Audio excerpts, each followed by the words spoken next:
Hey guys, tonight we're going back to the edge of everything, into the deep woods and wide plains of early America, where life was hard, the neighbours were angry, and you probably won't survive this. You're gonna try though, you'll have to. Because that's what the frontier was, not just wilderness, but a gauntlet.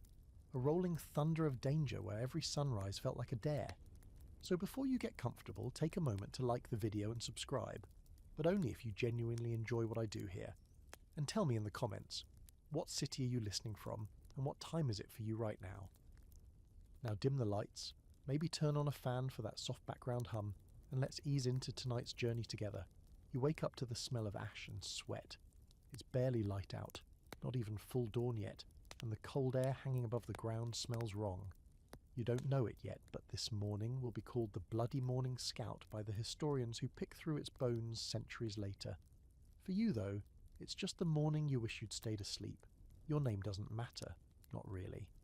What matters is you're one of Roger's Rangers, or maybe you're just tagging along for a sense of purpose, trying to earn coin and survive this war that doesn't quite belong to you. French and Indian War, they're calling it, Britain versus France. With every native tribe dragged into the mess, whether they like it or not. You're deep in enemy territory, just outside Fort Carillon, which the French built to keep people like you far, far away. You were supposed to scout ahead, watch the tree line, smell the air, be the eyes and ears of the British push into New France. But now you've become the hunted. You blink, still groggy, still clutching your musket, when the first volley cracks the air.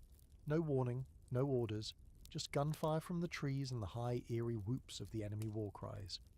Your captain, a wiry Scotsman with a mean streak and louder lungs than brains, shouts to take cover, but he's already dropping, blood pouring from a split skull. You dive behind a rock and immediately realise it won't save you. This isn't a battle, it's an ambush, and they've done this before. The enemy blends into the woods like smoke, like ghosts. You barely see them, you only hear the rustle of brush before another ranger falls. The bullets don't whistle, they thud.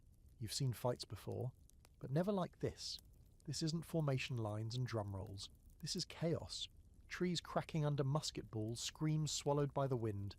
You've heard of the Mohawk and Abenaki fighters, fast, silent, terrifyingly precise, and now you're learning the truth of their reputation firsthand. They move like they own the forest, because they do. You fire once, maybe twice. It's hard to tell. Your fingers are shaking too much to reload fast enough. Someone screams your name, or maybe it's not your name, maybe it just sounds like it. Either way, you don't answer. You crawl. You crawl like your life depends on it, because it does. Your leggings tear. The underbrush scratches up your arms. Your chest burns. You find a shallow dip in the earth thick with moss and old leaves. You press yourself into it, cover your head, and try to become invisible. You stay there for what feels like hours. Maybe it is hours. The forest doesn't care. Time slips away here. The gunfire slows, but the terror doesn't. Eventually it's quiet. Too quiet. That's how you know it's bad. The kind of quiet that means nobody is left to scream. You crawl from your hiding spot and inch toward where your company had set camp. You see what's left of them. Scattered bodies, some stripped of gear, others mutilated in ways your brain won't let you fully understand. You turn your eyes from one body to the next, desperate not to recognize a face. You fail. That's when you see him. Sergeant Kemp. Dead, of course, but somehow still glaring like he's waiting for you to explain yourself. His body's been left with a kind of deliberate message. Throat cut. Eyes open, hatchet buried in the dirt beside him, a calling card. You've heard rumours about war trophies, scalps taken for French bounties or revenge. No one's sure what's true. All you know is, this is what happens when you trespass too deep. Somewhere a blue jay screams. You flinch so hard your back hits a branch, and you bite your tongue hard enough to taste blood. You don't cry. There's no time for crying. Instead, you crawl back into the woods. North, always north. Your only hope is to reach Fort Edward, days away through thick forest and enemy patrols. The rest of the day you move like a shadow, crossing cold streams and watching your back every step. You hear rustles and freeze. You feel eyes on you that might be your own paranoia, or they might not. The strange part is, as night falls, you start to hum. Just a soft tune your mother sang when the nights were cold back home. Something about the stars and safe passage. It doesn't help. But it doesn't hurt either. You find a hollow log to crawl into and sleep in your coat, wrapped tight like you're trying to hold yourself together. The next morning you wake up not to birdsong but to silence, and a single deer staring at you from 30 feet away. You both freeze. It snorts, then bolts. Somehow you smile, because if the deer's still running, maybe you can too. A historical note for your nightmares. This ambush happened in 1758, near the site of what's now Ticonderoga. About 140 of you went out to scout. Maybe 70 came back. It was one of the worst Ranger losses in the war. Not everyone got a name in the reports. A fringe detail. Some survivors claimed the French allied native warriors played flutes over the bodies afterward, an eerie melody in the foggy woods. No one could confirm it, but those who said they heard it swore it kept them from ever sleeping right again. As for the scholarly debate, some say Rogers' Rangers were reckless, arrogant, and brought it on themselves. Others argue they were doomed by bad orders from higher up. As usual, the truth is probably sitting cross-legged somewhere in between, waiting to be noticed. But you're alive, and somewhere ahead there's another fire to avoid. You smell smoke before you see the flames. It's not the thin, fleeting kind from a hearth or a cook fire. This is heavy, greasy, floating on the wind like a threat. You're standing on the palisade wall of Boonesborough, Kentucky, clutching a musket that's older than your teeth, and every muscle in your body is already tired. Because you know what's coming. You've heard it in the woods for days now. The soft crunch of footfalls that didn't belong to deer, the silence that crept in too early, the feeling that the trees themselves were holding their breath. Now it's official. This is Boone's last fort. And tonight, you hold the gate. They come at dusk. Of course they do. Because twilight is when things blend. The edges of the forest, the sound of voices, the colours of war paint, the shiver between man and ghost. You squint into the blur of trees and see them finally. Dozens of shadows moving together like a tide. Shawnee mostly. Maybe some Cherokee too. And French? Hard to say. No flags out here. No uniforms. Just men with weapons and old grudges. You'd been warned this might happen. Word had come through rough hands. Trappers, scouts, traders half drunk on their own paranoia. Daniel Boone himself had returned weeks earlier after being captured and escaping half-starved, with stories about British agents arming native war parties and whispering promises of power if they helped burn the frontier flat. He told you this place wouldn't hold, that the walls weren't thick enough, the food stores not deep enough, the creek too easy to cut off. And now here you are anyway, standing on raw timber walls, watching fire-tipped arrows arc like red birds across the sky. One hits the roof of the blockhouse, another sinks into the ground near your feet. The third sticks into the chest of young Caleb, the smith's son, who drops like a sack of flour and doesn't move again. You don't have time to mourn, you barely have time to reload.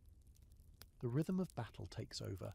Bite the cartridge, pour the powder, ram the ball, raise the gun, fire. Again. Again.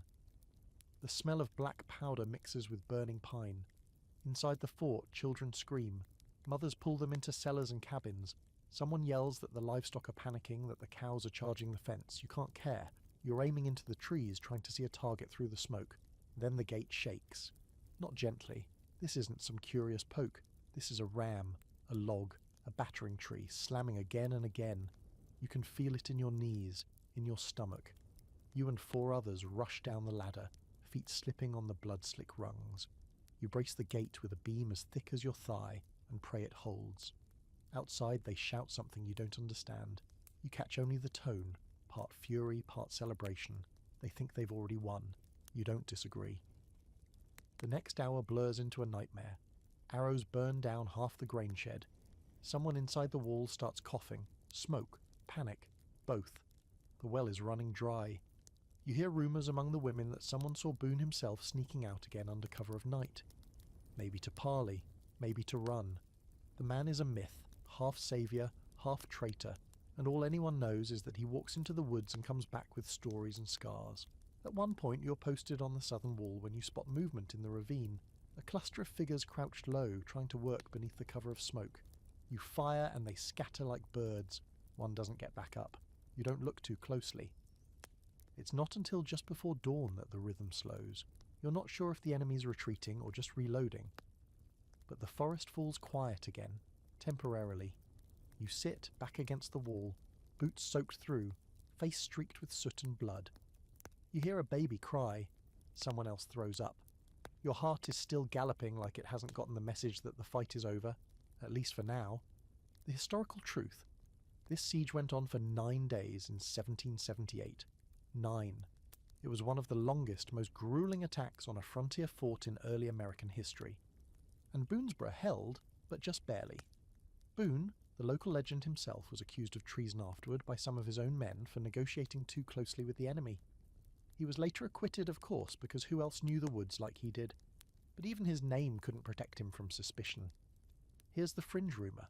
Some of the women inside the fort, wives, mothers, even a grandmother, took up arms beside the men, loading muskets and throwing boiling lye over the palisade. One unnamed woman allegedly fired a rifle through a crack in the logs and killed 2 attackers. No one wrote her name down, but the legend stuck. And the debate? Historians still argue over whether Boone was a hero or a slippery operator with his own agenda. Some say he only saved Boonesborough because it served his long-term plans. Others insist he risked everything out of loyalty to the settlers. Maybe both are true, or maybe it doesn't matter. Because you, the one actually holding the gate that night, you didn't have time to care about politics. You just knew that if the gate broke, everyone inside would die screaming. By the time the sun breaks through the trees, you're still standing. Barely. You've got a cut on your hand, powder burns on your coat, and your ears are ringing. You haven't eaten since yesterday. You haven't slept since the day before that. But the flag on the pole is still up. Smoke rises from the cabins, but the fort is intact. The enemy's gone, for now. You press your forehead against the cool log of the palisade and think about nothing. Not victory, not the future, just the stillness, just the air. You lived. Somehow. And the forest isn't done with you yet. The children are already screaming when you open your eyes. Not crying. Screaming. That ragged, piercing edge of sound that means there's no time to think. You're off your feet before your thoughts even finish forming, stumbling toward the cabin door, breath still caught in your chest, heart hammering in your throat. It's still dark. Not full night, but the weak grey-blue hour just before dawn, the one that feels like the world's holding its breath. You're in a cluster of cabins along the Ohio River, a little place carved from trees and hard labour, and up until last night, you thought things were relatively quiet. There'd been whispers, sure, scouts reporting signs in the woods, livestock going missing, smoke rising too close to the horizon. But you told yourself, like everyone else, that it was just nerves, the usual fear. After all, there were children here now, babies, old folks. Surely no one would be cruel enough to strike a place like this. You're wrong, of course, because this is the Ohio Valley Screams, and mercy doesn't live out here. The front door bursts open with a sound like splintering ribs, and a man rushes in, barefoot, wild-eyed, coated in blood that might not be his. He yells something, voice breaking apart at the edges. All you catch is riders and burning. That's enough. You grab the 2 oldest children, your niece and her brother, and shove them beneath the bed. Don't make a sound, you say, no matter what you hear. Then you take your rifle from the mantel. It's barely loaded. You haven't cleaned it in weeks. But it's the only thing between you and whatever's out there. You glance at the old musket hanging by the door, your father's, heavy and cracked, and you grab that too. Why not? You figure if this is your last night on Earth, you might as well go out holding both. Outside, the world is glowing orange. Cabins up the path are on fire one by one. You can hear hooves. Not the fast, galloping kind of cavalry, but slow, deliberate riders, moving like they already know they've won. You spot them through the smoke. Mounted figures, torches in hand, faces hidden behind paint and soot. Some of them wear British coats, or at least parts of them, stitched together with beads and bone. The message is clear. This isn't a raid for resources. This is a message. This is punishment. You duck behind a rain barrel and nearly lose your teeth when a musket goes off right beside your head. Old Mrs. Greer, of all people, is crouched behind the tool shed with her husband's pistol in both hands, swearing like a sailor. You nod at her and she nods back, which in frontier terms basically means, guess we're dying together. Another blast. A horse squeals and drops. The rider, young, maybe too young, staggers up, tries to reload, and gets tackled by Greer's dog of all things. Chaos reigns. You catch a glimpse of someone trying to run across the clearing, shirtless, clutching a crying child. He doesn't make it. You duck low, weaving between burning barrels and collapsed porches. You need to find the other families. Maybe you can lead a few into the woods. Maybe there's still time to hide, but the flames are rising fast, and with them the screams. This isn't a raid, it's a purge. And here's the chilling part. There had been talk of peace. Just weeks ago, a trader rode through with stories of a new treaty, something between the Americans and a few of the local tribes. Hope, it seemed, had legs. But not all the nation signed it, and the ones who didn't, they were done talking. You find the Morrow cabin mostly intact. 3 children inside, too scared to move. You grab them, 2 under your arms and the 3rd clinging to your coat like a burr, and you bolt toward the river. That's the plan now. The Ohio's swollen from spring melt, but there's a flatboat tied downstream. If you can reach it, you might have a shot, if it's still there.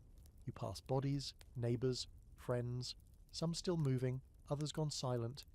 A few cabins are nothing but chimneys and ash. Someone's playing a drum out there, slow, steady, almost casual, the kind of sound that burrows into your teeth. By some miracle you reach the river's edge. The boat's there, barely, half in the water, half sunken into mud, but you can make it float. You toss the children inside, grab a splintered oar and start pushing off with your back turned to the shore. You don't want to see who's chasing, you just row, hard.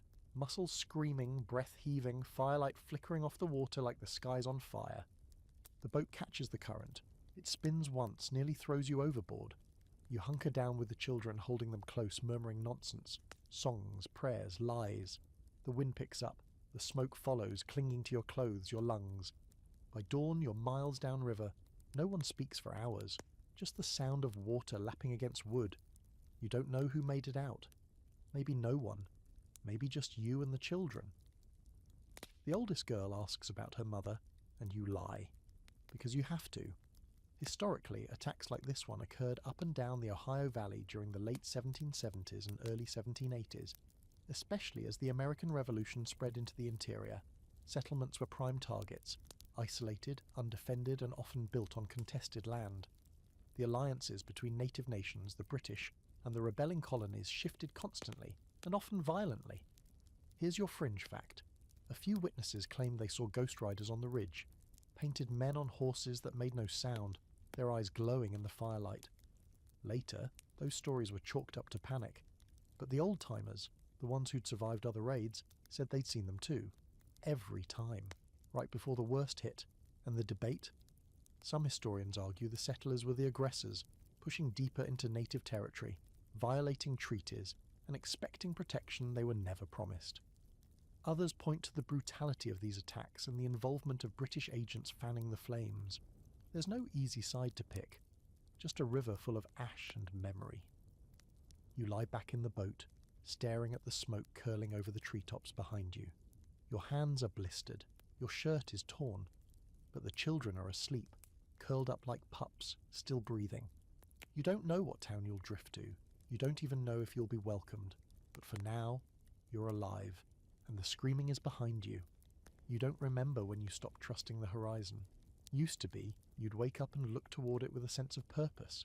Another good stretch of land to farm, another day to hunt, another creek to follow towards something promising. But now, that open edge of the world just feels like a threat. Because the last time you rode out into the horizon, it bit back, and it's still bleeding you dry. It's 1755, deep in the Ohio country, and you're caught between 2 enemies with flags and powder and egos too big for the wilderness. The French say the land is theirs by blood and map ink. The British say it's theirs by crown and cannon. You just wanted a few acres and some peace, but no one's asking you. Today you're riding with a mixed crew, mostly colonial militia, a few British officers, and a handful of guides from the Iroquois Confederacy. The French and Indian War is barely underway, and everyone's already lost their minds. You're part of a detachment headed toward the forks of the Ohio River, where a fort needs building and a message needs sending. And that message is, we're not afraid. Which is nonsense. You're all afraid. The forests here are old, dense with pine and birch, thick enough to swallow the sun in patches. You follow an old deer trail that the native scouts insist is safe. It isn't. You feel eyes on you the entire time. When someone jokes about the French watching from the treetops with spyglasses, no one laughs. A mile out from your target, you reach a clearing and stop. The ground is disturbed, leaves kicked up, branches broken low. A few of the guides exchange glances and go quiet. That's all the warning you get. The first shot drops your captain. The second one winds past your head and hits a man behind you. He's gone before he hits the dirt. You freeze, unsure whether to run or fire or scream. A figure rises out of the grass not 20 feet away, his body painted bone white, musket steady, eyes unreadable. He fires, and the man next to you folds at the waist. You dive. The clearing explodes. French troops in blue coats emerge from behind fallen logs, flanked by warriors from multiple tribes, their movements fluid and brutal. You recognize a few of the patterns, Algonquin, maybe Huron, but in this moment it doesn't matter. You're outnumbered and outgunned. The forest itself seems to turn against you, echoing every footstep, amplifying every scream. This wasn't supposed to happen. You were told this was secure territory. You were told the French had fallen back. You were told the native tribes were still negotiating. But there it is again, that mistake. Assuming anyone out here plays by the rules written back in Europe. You crawl through mud and roots, rifle clutched to your chest, heart doing a drum solo in your throat. Gunpowder stings your nose. Shouts in French mix with war cries in languages you can't place. You spot a British officer trying to rally the militia, but he's surrounded before he can finish barking orders. A tomahawk flashes, and his words end with a wet snap. You keep moving. That's all you can do. Someone grabs your arm. It's a scout bleeding from the leg, pointing toward a dry creek bed. You both scramble down the embankment and press yourselves into the dirt. Overhead, the battle rages. Neither of you speaks. The only sound is your breath, ragged and shallow, and the thump of boots on the ridge above. Eventually silence takes over. Not peace, just that heavy, terrifying stillness that means it's over, for now. You wait. Minutes, maybe an hour. Then you climb up, careful, quiet. What's left of your detachment is scattered across the clearing, bodies twisted, some stripped, others mutilated. It's not just killing, it's a message. This land isn't yours. It never was. You find one of the younger soldiers, barely 17, sitting upright against a tree. His hands are covering his face. You think he's crying, until you see the blood seeping through his fingers. His eyes are gone. You kneel beside him, but there's nothing you can do.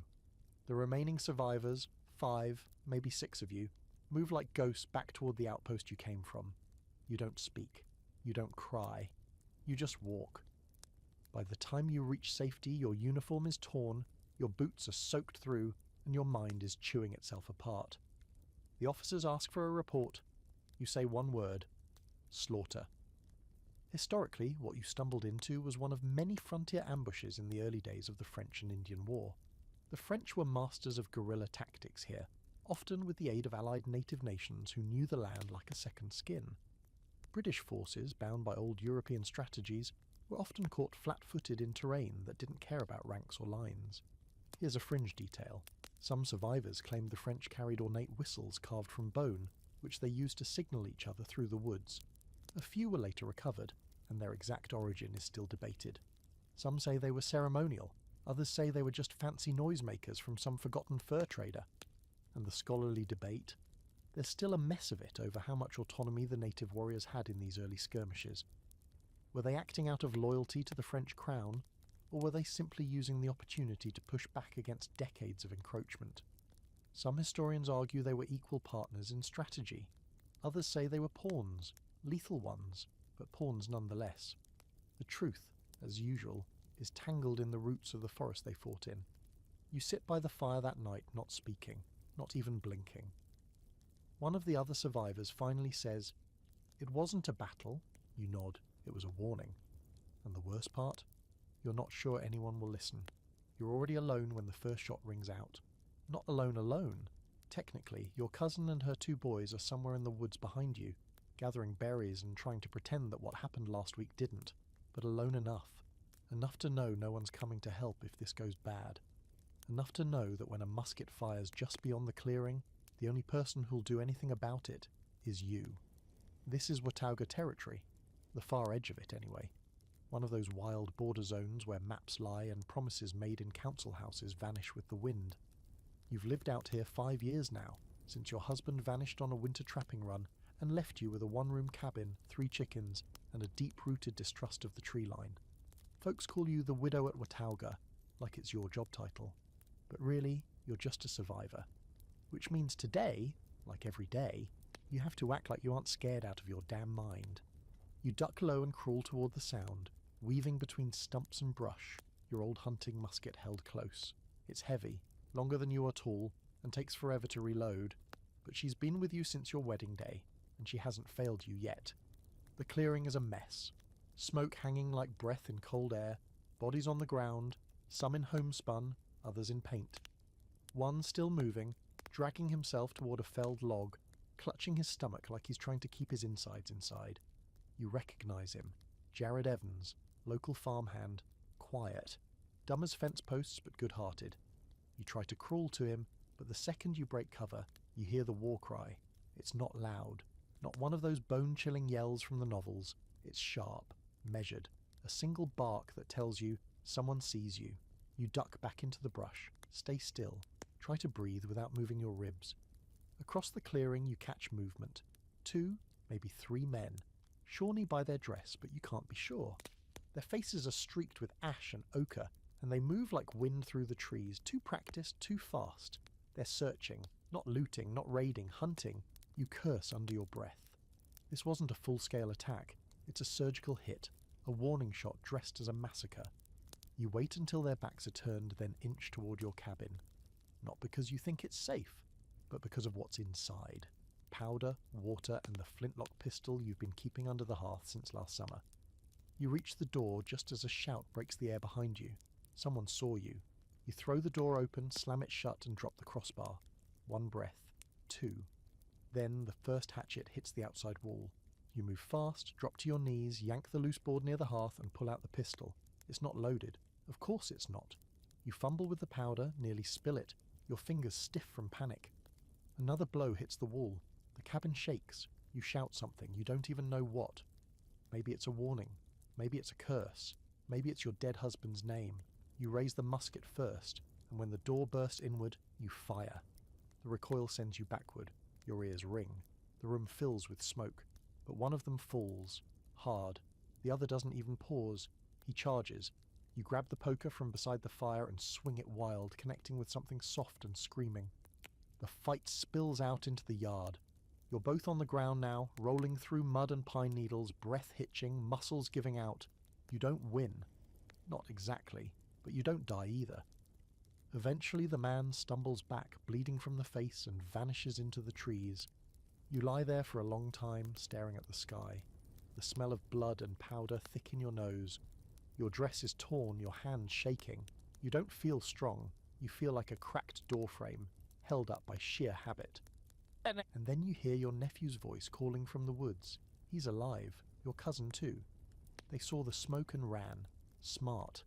Later, when the neighbours arrive, what few are left, they count 7 dead, including Jared, who bled out behind the log. Someone claims the attackers were part of a scouting party sent to punish the settlements expanding too far west. Someone else swears it was revenge for a skirmish the militia started 2 weeks earlier near the Nolichucky. Everyone has theories. No one has answers. The historical fact. The Watauga settlements were among the first independent frontier communities not directly sanctioned by British or colonial governments. They existed in a legal and political grey zone, and that made them targets, both for native nations trying to defend ancestral land and for colonial officials eager to keep control. Skirmishes like this happened often, fast, and were usually left out of the official records unless someone important died. Here's a lesser-known twist. Some accounts suggest that Watauga women, especially widows, became known for fighting back. One diary describes a woman who loaded her musket, strapped a blade to her boot, and walked 2 miles to warn a neighbouring cabin. No one ever caught her name, just the woman with blood in her hair. You wonder if that was supposed to be you. And the debate? Some historians argue the Watauga settlers were squatters, illegally occupying native land and dragging everyone into conflict. Others insist they were brave pioneers, building order where governments failed. You figure the truth depends on which side of the door you're standing when the hatchet hits. You rebuild the door the next day, hammer it together with raw hands and wet eyes, not because you think it'll stop the next attack, but because there are kids here, and they need to believe you're still strong, even if you're not. You taste metal before you smell it. It's not blood. Not yet. It's gunpowder. Thick in the air, drifting through the cracks in the wooden walls like morning fog. A sour sting in the nose. an itch in the throat. You're at Fort Pitt, and something's very, very wrong. It's summer 1763. The war's officially over, or so the British say. The French have lost, the treaties have been signed, and you, poor soul, are stuck guarding a fort in a world that doesn't know how to stop fighting. Pontiac's rebellion is lighting fires all across the frontier, and Fort Pitt, sitting squat and stubborn at the meeting of the Allegheny and Monongahela, is about to become one of them. You weren't trained for this. None of you were. The fort is overcrowded, a splintering heap of logs and brick, overflowing with terrified settlers and hungry soldiers. Food is low, morale lower. Half the garrison has dysentery, the other half has opinions. The local tribes have closed in, Delaware, Shawnee, Mingo, and they're not just raiding for food anymore, they're laying siege. You'd seen the smoke from the surrounding settlements days earlier, thin grey snakes twisting into the sky, too steady to be anything but deliberate. Survivors trickled in on foot, clothes torn, stories cracked from overuse. One woman swore she saw her husband skinned alive before she ran. A fur trader told you the Delaware are using British weapons now. Gifts from the French, he muttered, left behind like curses. Then came the parley. A small group of Delaware arrived under a white flag. They asked to speak with a commanding officer. They were allowed in. Polite words were exchanged, smiles even, promises to return the next day for further discussion. Then, after they left, something happened. Something sick. A small package was handed off. 2 blankets, 1 handkerchief, all from the smallpox ward. You didn't see it yourself. You just heard whispers, quiet ones, between sergeants, in corners. But you knew what it meant. You knew what they were trying to do, and then people started dying. Not the soldiers, not right away. The settlers, the ones packed together, coughing already from bad water and worse food. First it was fevers, then the sores, then the swelling, the screaming. Within a week, the sick ward overflowed. Within 2, it was the entire southern quarter. You tried to help. Of course you did. You're not a monster. You fetched water, burned soiled bedding, tried to stop the spread. But it was everywhere. In the linens, in the breath, in your dreams. And outside the walls the enemy waited. They knew something was wrong. Maybe they smelled it. Maybe they watched your dead being dragged out each morning and burned in shallow pits. Either way they stayed close, circling, cutting off supply routes, picking off runners, watching you rot. Then came the fire. It started on the north end of the fort. An oil lantern knocked over maybe. Or sabotage. You never found out. But in the confusion, someone got the gate open. Just for a moment. Long enough for 3 warriors to get inside and they didn't come to talk. You remember the screaming. The kind that hits a pitch you didn't think a human voice could reach. You remember the flash of a tomahawk, the splatter of blood on the stone wall, the way a musket misfired and blew the user's own fingers off. You remember swinging your rifle like a club because there wasn't time to reload. You don't remember how long it lasted, maybe 2 minutes, maybe 2 hours.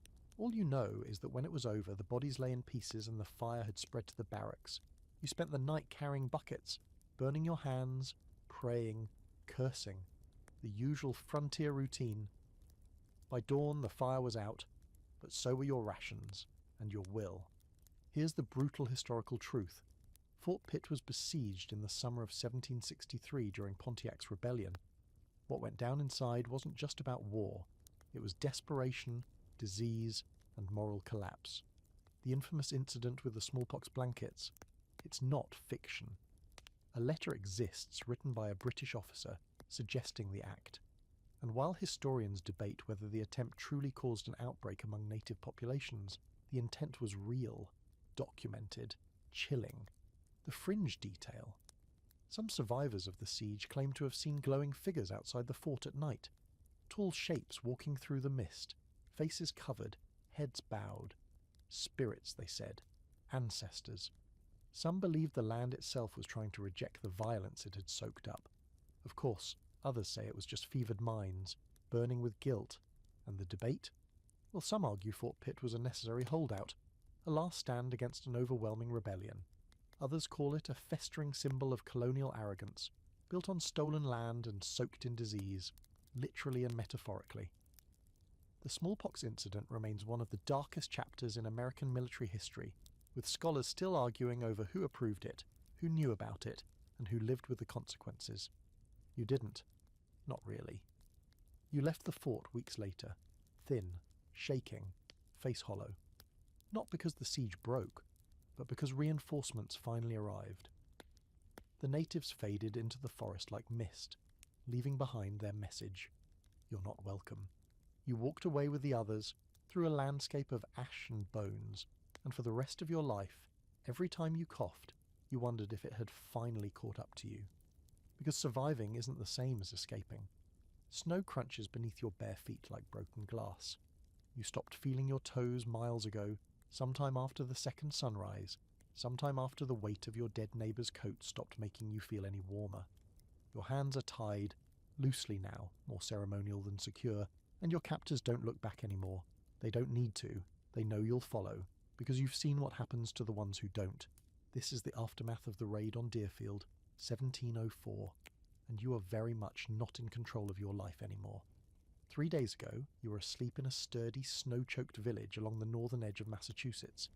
Deerfield was supposed to be safe, fortified, patrolled, surrounded by decent people who prayed loud and often, and yet somehow in the middle of the coldest night of the year they came anyway. French, Abenaki, Mohawk, Kanawake. Names you only half understood when your husband muttered them during those late-night conversations by the fire. You'd scoffed at him, said he was too jumpy, that no one would march across the frozen wilderness in February just to burn down a farming village. Turns out you were wrong. You remember waking up to the sound of shattering glass and the sudden blinding cold. Someone had kicked in the front door. Your husband went for the musket. He didn't make it to the corner. They didn't yell, not really. No war cries, no bravado, just fast movement, sharp steel, a low, relentless rhythm of violence. The first time you saw one of them, a figure in snow-coloured leggings, face striped with red, you froze. He didn't. He knocked you to the floor, tied your hands, and dragged you into the night. Some were killed outright. Others, like you, were taken. Why? You don't know. Some say ransom. Some say adoption. Others say diplomacy through terror. All you know is that your old life ended sometime around sunrise, and your new one began with a long barefoot walk through snow that reached your knees. The party moves quickly, silent mostly, efficient. There are about 100 captives left now, men, women, children. The ones who couldn't keep up have already been left.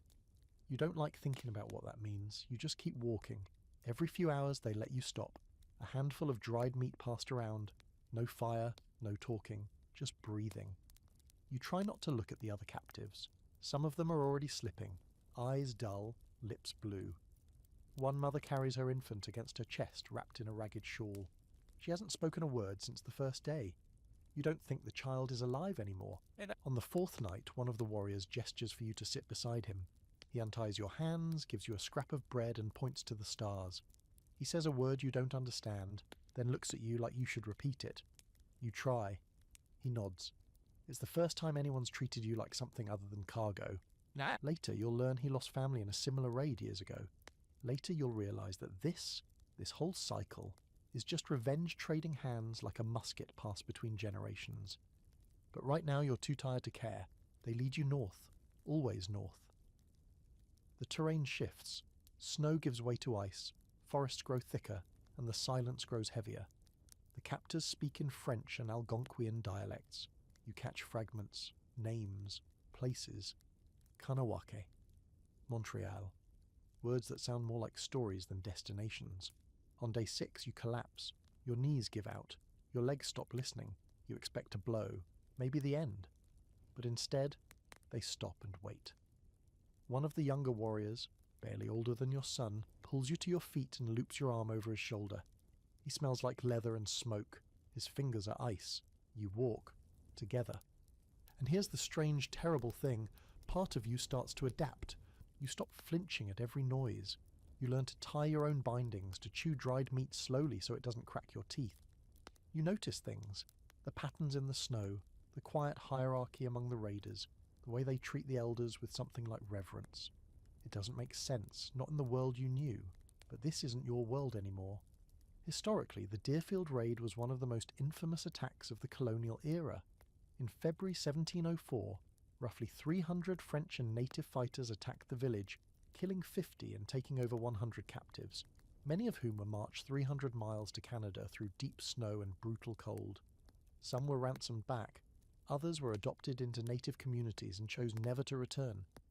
The experience left a scar on the colonial imagination, a reminder that the frontier was never truly tamed. Here's a strange but true detail. Among the captives was Reverend John Williams, whose daughter, Eunice, was adopted by a Mohawk family and later married into the tribe.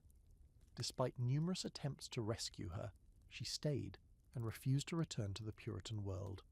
Her story became a quiet rebellion, one that would confuse and unsettle the English settlers for generations. And the debate?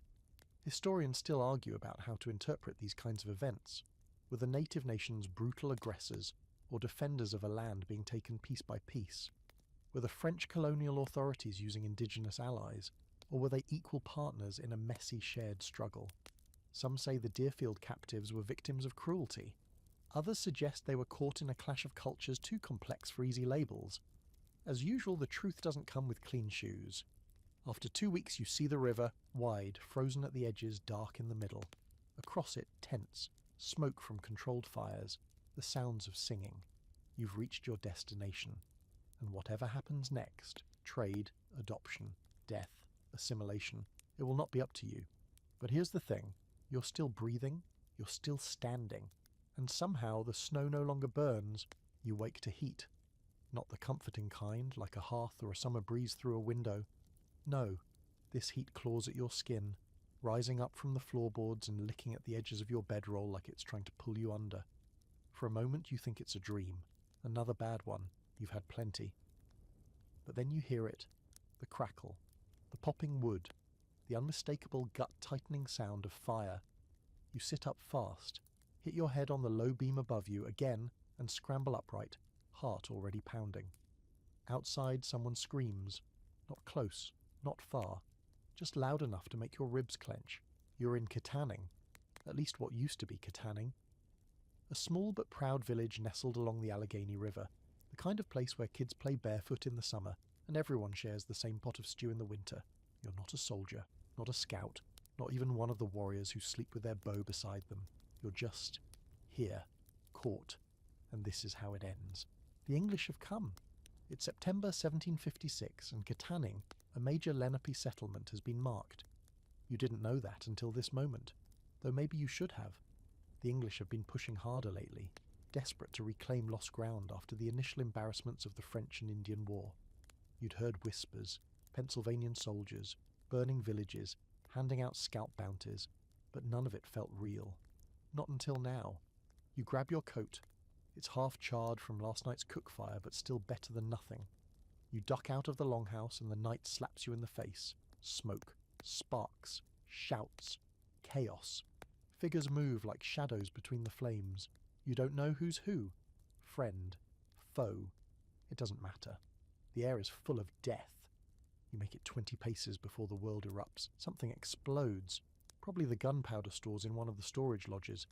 The blast knocks you clean off your feet, throws you sideways into a pile of wood. You hear your own breath leave your body in a sharp wheeze. For a few seconds you can't hear anything. Not the fire, not the screams, just a high ringing. A soft, constant tone like the world has gone silent except for your own brain breaking open. You force yourself up, one eye swollen shut already, probably from the fall. You see a figure running, small, barefoot, too fast. A child. One of the twins from the family that lives near the cornfield. You call out. The child doesn't turn around, just disappears into the smoke. You follow. Of course you do, because at this point survival is a reflex. Katanning wasn't a fortress, but it wasn't helpless either. You remember helping raise the palisade fence 2 summers ago. It was meant to be protection, a message to the outside world that this village wasn't just a waypoint, it was a home. But now the fence is burning, and the attackers are inside, and nothing you built matters. You find the child hiding beneath a cart, curled into a tight, shaking knot of limbs. You crawl under, grab their hand, whisper a name, and they look up. Their face is streaked with ash and tears. You don't waste time. You throw your coat over both of you and wait. Wait for the world to get quieter or the flames to move on. It takes an hour, maybe more. Eventually the screams thin out, the footsteps fade, the smoke thickens, and when you finally crawl out you find a different place. The ground is charred, The longhouses are cinders, the riverbank is lined with bodies. You walk the edge of the water, dazed, still gripping the child's hand like it's the only thing keeping you tethered to this world. You hear nothing but the wind, and then, suddenly, hooves. You dive into the brush, dragging the child with you. Through the leaves you see them, British colonial soldiers, red-faced, moving through the wreckage like scavengers. Some of them are laughing. One of them is collecting scalps. You throw up into your sleeve. Eventually they move on, leaving behind the still smouldering bones of your home. And here's the raw historical core of it. Kittanning was burned to the ground on September 8, 1756, by a force of Pennsylvania militiamen led by Colonel John Armstrong. It was considered a military victory, a reprisal against Lenape raids on frontier settlements. But to those who lived there, it was something else entirely. A massacre, a cleansing, a death knell for the idea that any settlement, no matter how distant, was truly safe. The quirky footnote: Armstrong's men reportedly found a tomahawk embedded in a stump at the centre of the village, painted with strange markings. One soldier swore it was a curse symbol, meant to bring sickness on whoever touched it. He pocketed it anyway. Legend says he died of fever 2 weeks later. Of course, legends also say that same tomahawk ended up in a display case in Philadelphia and mysteriously disappeared in the 1920s. Make of that what you will. The scholarly argument? Some say the attack on Kittanning was justified, strategic, even essential to break the momentum of frontier raids. Others argue it was brutal overkill targeting women, children, and elders more than warriors. The truth, as usual, is probably twisted up in the smoke that rose from that riverside village. You and the child walk for 3 days. No shoes, no food, just instinct and memory. You reach another village, one not yet burned, and they take you in. Feed you broth, wrap your wounds, listen to your story with tight jaws and wide eyes. You survive. The child survives. But Kittanning is gone, and something in you is burned beyond repair. You're 12 years old, barefoot, and sprinting through a forest so thick it feels like a maze built by something that hates you. Branches slap your face, roots grab at your ankles, and every breath burns like you've swallowed ash. You don't know where you're going, just that it has to be away. Behind you, the sound of dogs barking is getting closer. You can't tell if it's real or just in your head, echoing from every nightmare you've ever had. You're the girl who ran. And tonight, you're not supposed to make it. It started hours ago, though the way your brain's tumbling around inside your skull, it could have been yesterday. You were sitting outside the cabin, watching your older brother carve little wooden birds from pine scraps. He was good at it, gentle, careful, even when his hands were dirty from chopping firewood. Your mother was inside, singing off-key while stirring something over the hearth, and for a moment things were fine. Then the dogs barked. But not yours. These were stranger dogs, closer to wolves than mutts, their bark sharp and angry, echoing off the trees. You saw them first, then the men behind them, mounted, painted, rifles slung across their backs. Not settlers, not soldiers, raiders. Some from a local tribe, but wearing odd bits of clothing like trophies. British officer belts, pieces of blue French coats, silver trinkets that caught the sun as they rode. Yeah. Your brother didn't hesitate. He shoved you backward toward the tree line, grabbed your wrist hard enough to bruise, and hissed, "Run!" You did.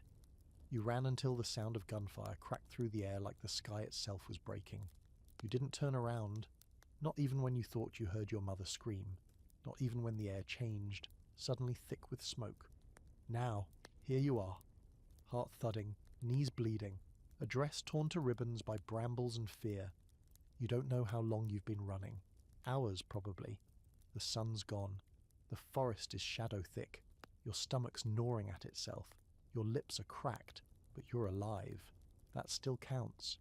Then, suddenly, voices.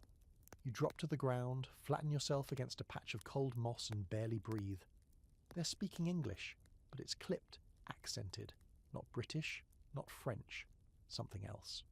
You hear laughter, then a curse. One of them is drunk, maybe more. You peek up, see 3 figures, 2 on foot, 1 on horseback. One's wearing a red officer's coat, but it's slung over his shoulder like a blanket. The other 2 carry torches. They're searching, calling out names you don't recognize. If they don't say yours, that's good, that's something. You stay still, heart in your throat, fingers clawed into the dirt. A bug crawls up your arm. You don't flinch. You're learning that survival is about silence. Stillness, not just hiding your body, but hiding your fear so deep it can't leak out your pores. Eventually they move on, their torchlight fades into the woods. You wait a full hour before you move again. Then you get up, slowly, carefully, and keep walking. Not running now, walking, like something wild, something feral, one foot after the other, a broken little ghost. It starts to rain. It's gentle at first, then cold, then relentless, soaking through your torn dress, your dirty hair. You can't stop shivering, but the water washes some of the blood off your legs. Maybe that's good. Maybe they won't track you as easily now.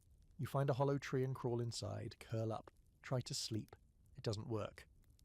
In your half dreams, you hear your brother's voice, your mother's. You see flames behind your eyelids and smell the sweet sour stink of burning cornmeal and gunpowder. You think about your brother's hands, how steady they were with that little carving knife. You wonder if you'll ever see his face again. You cry, silently, the kind of crying that doesn't need sound to split you open. Come morning, you stumble out of the tree and keep walking. Your feet are numb now, that helps. No pain, just motion. By midday you find a path, not much, just 2 ruts in the ground, wagon tracks. You crouch low, watch from the brush. Nothing moves. You follow it, sticking to the edge, eyes sharp.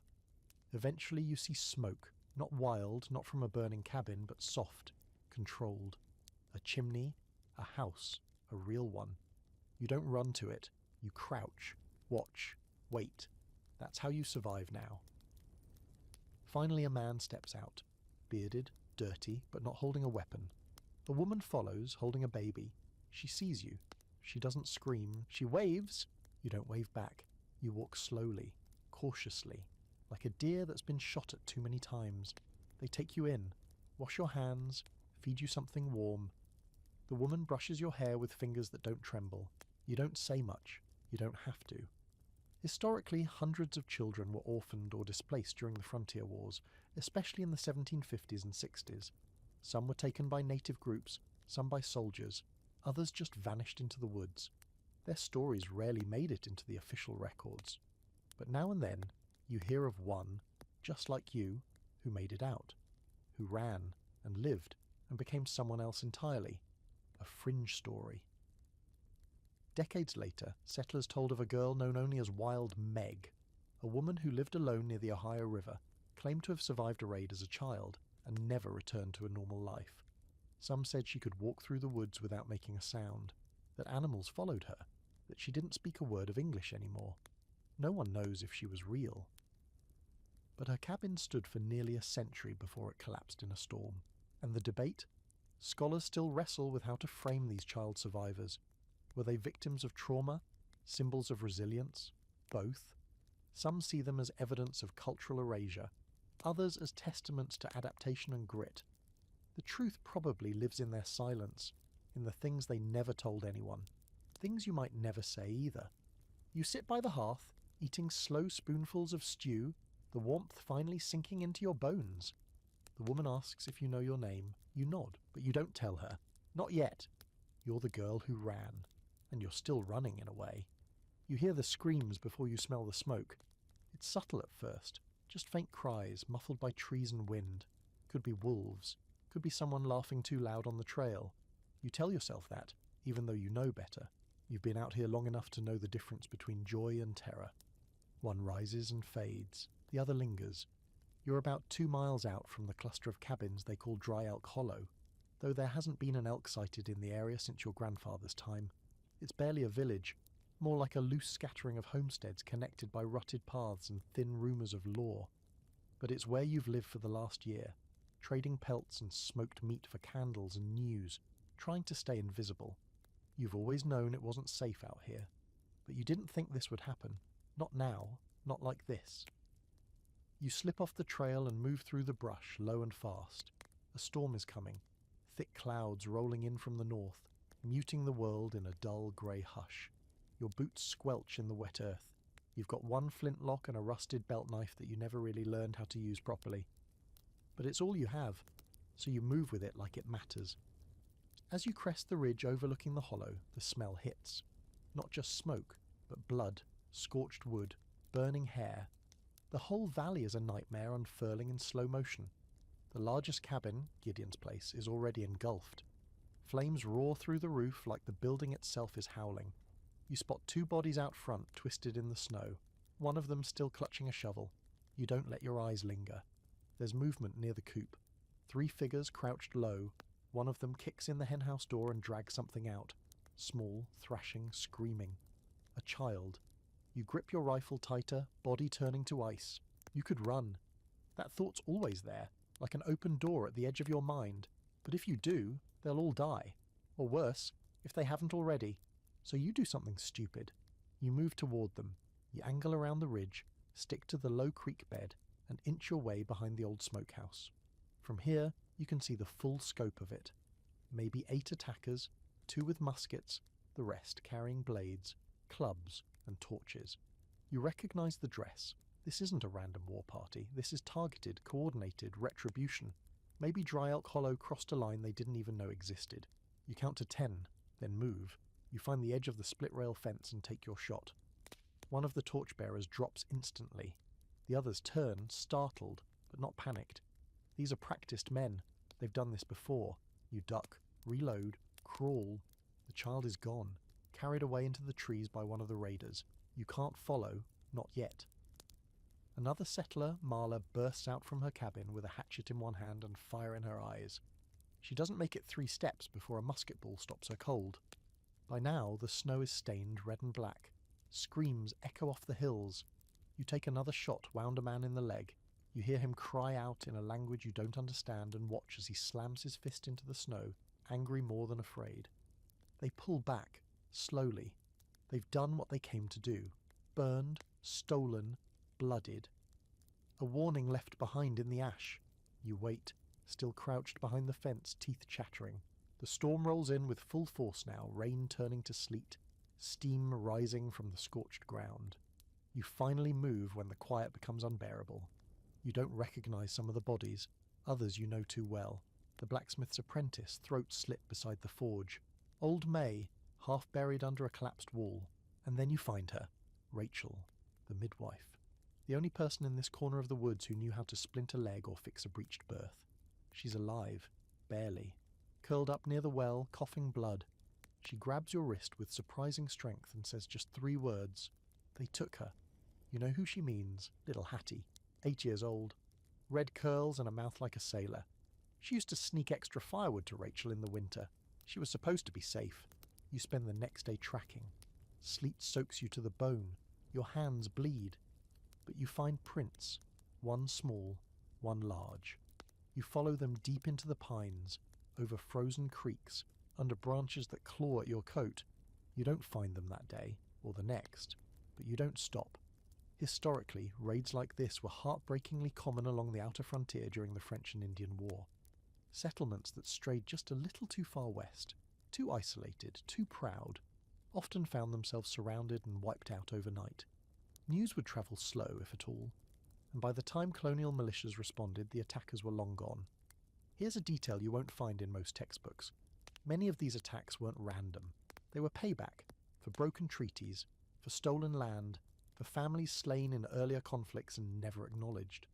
Some native groups kept oral lists of wrongs going back decades, names passed down like heirlooms, waiting for the day justice could ride on horseback. And the debate? Was this frontier lawlessness or frontier justice? Did the settlers overreach, or were they just pawns in a much larger imperial game?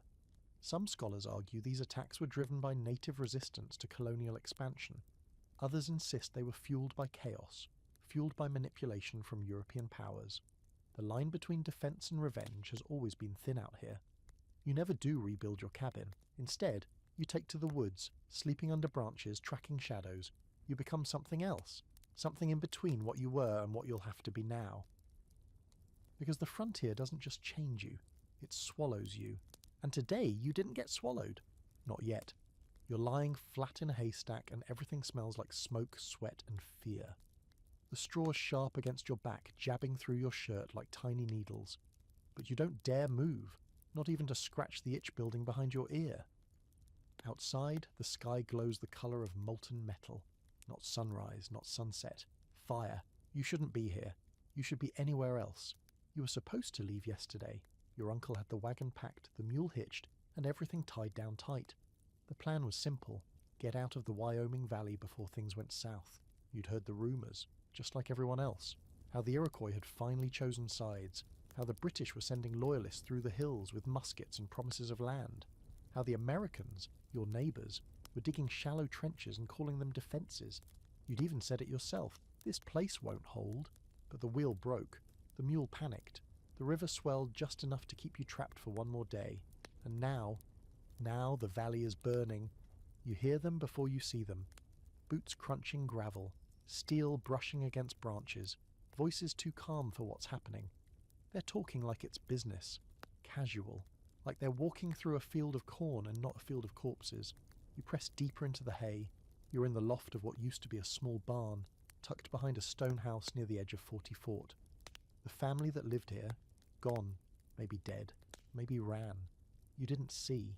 You just saw the door open, the hay dry, and the ladder unbroken.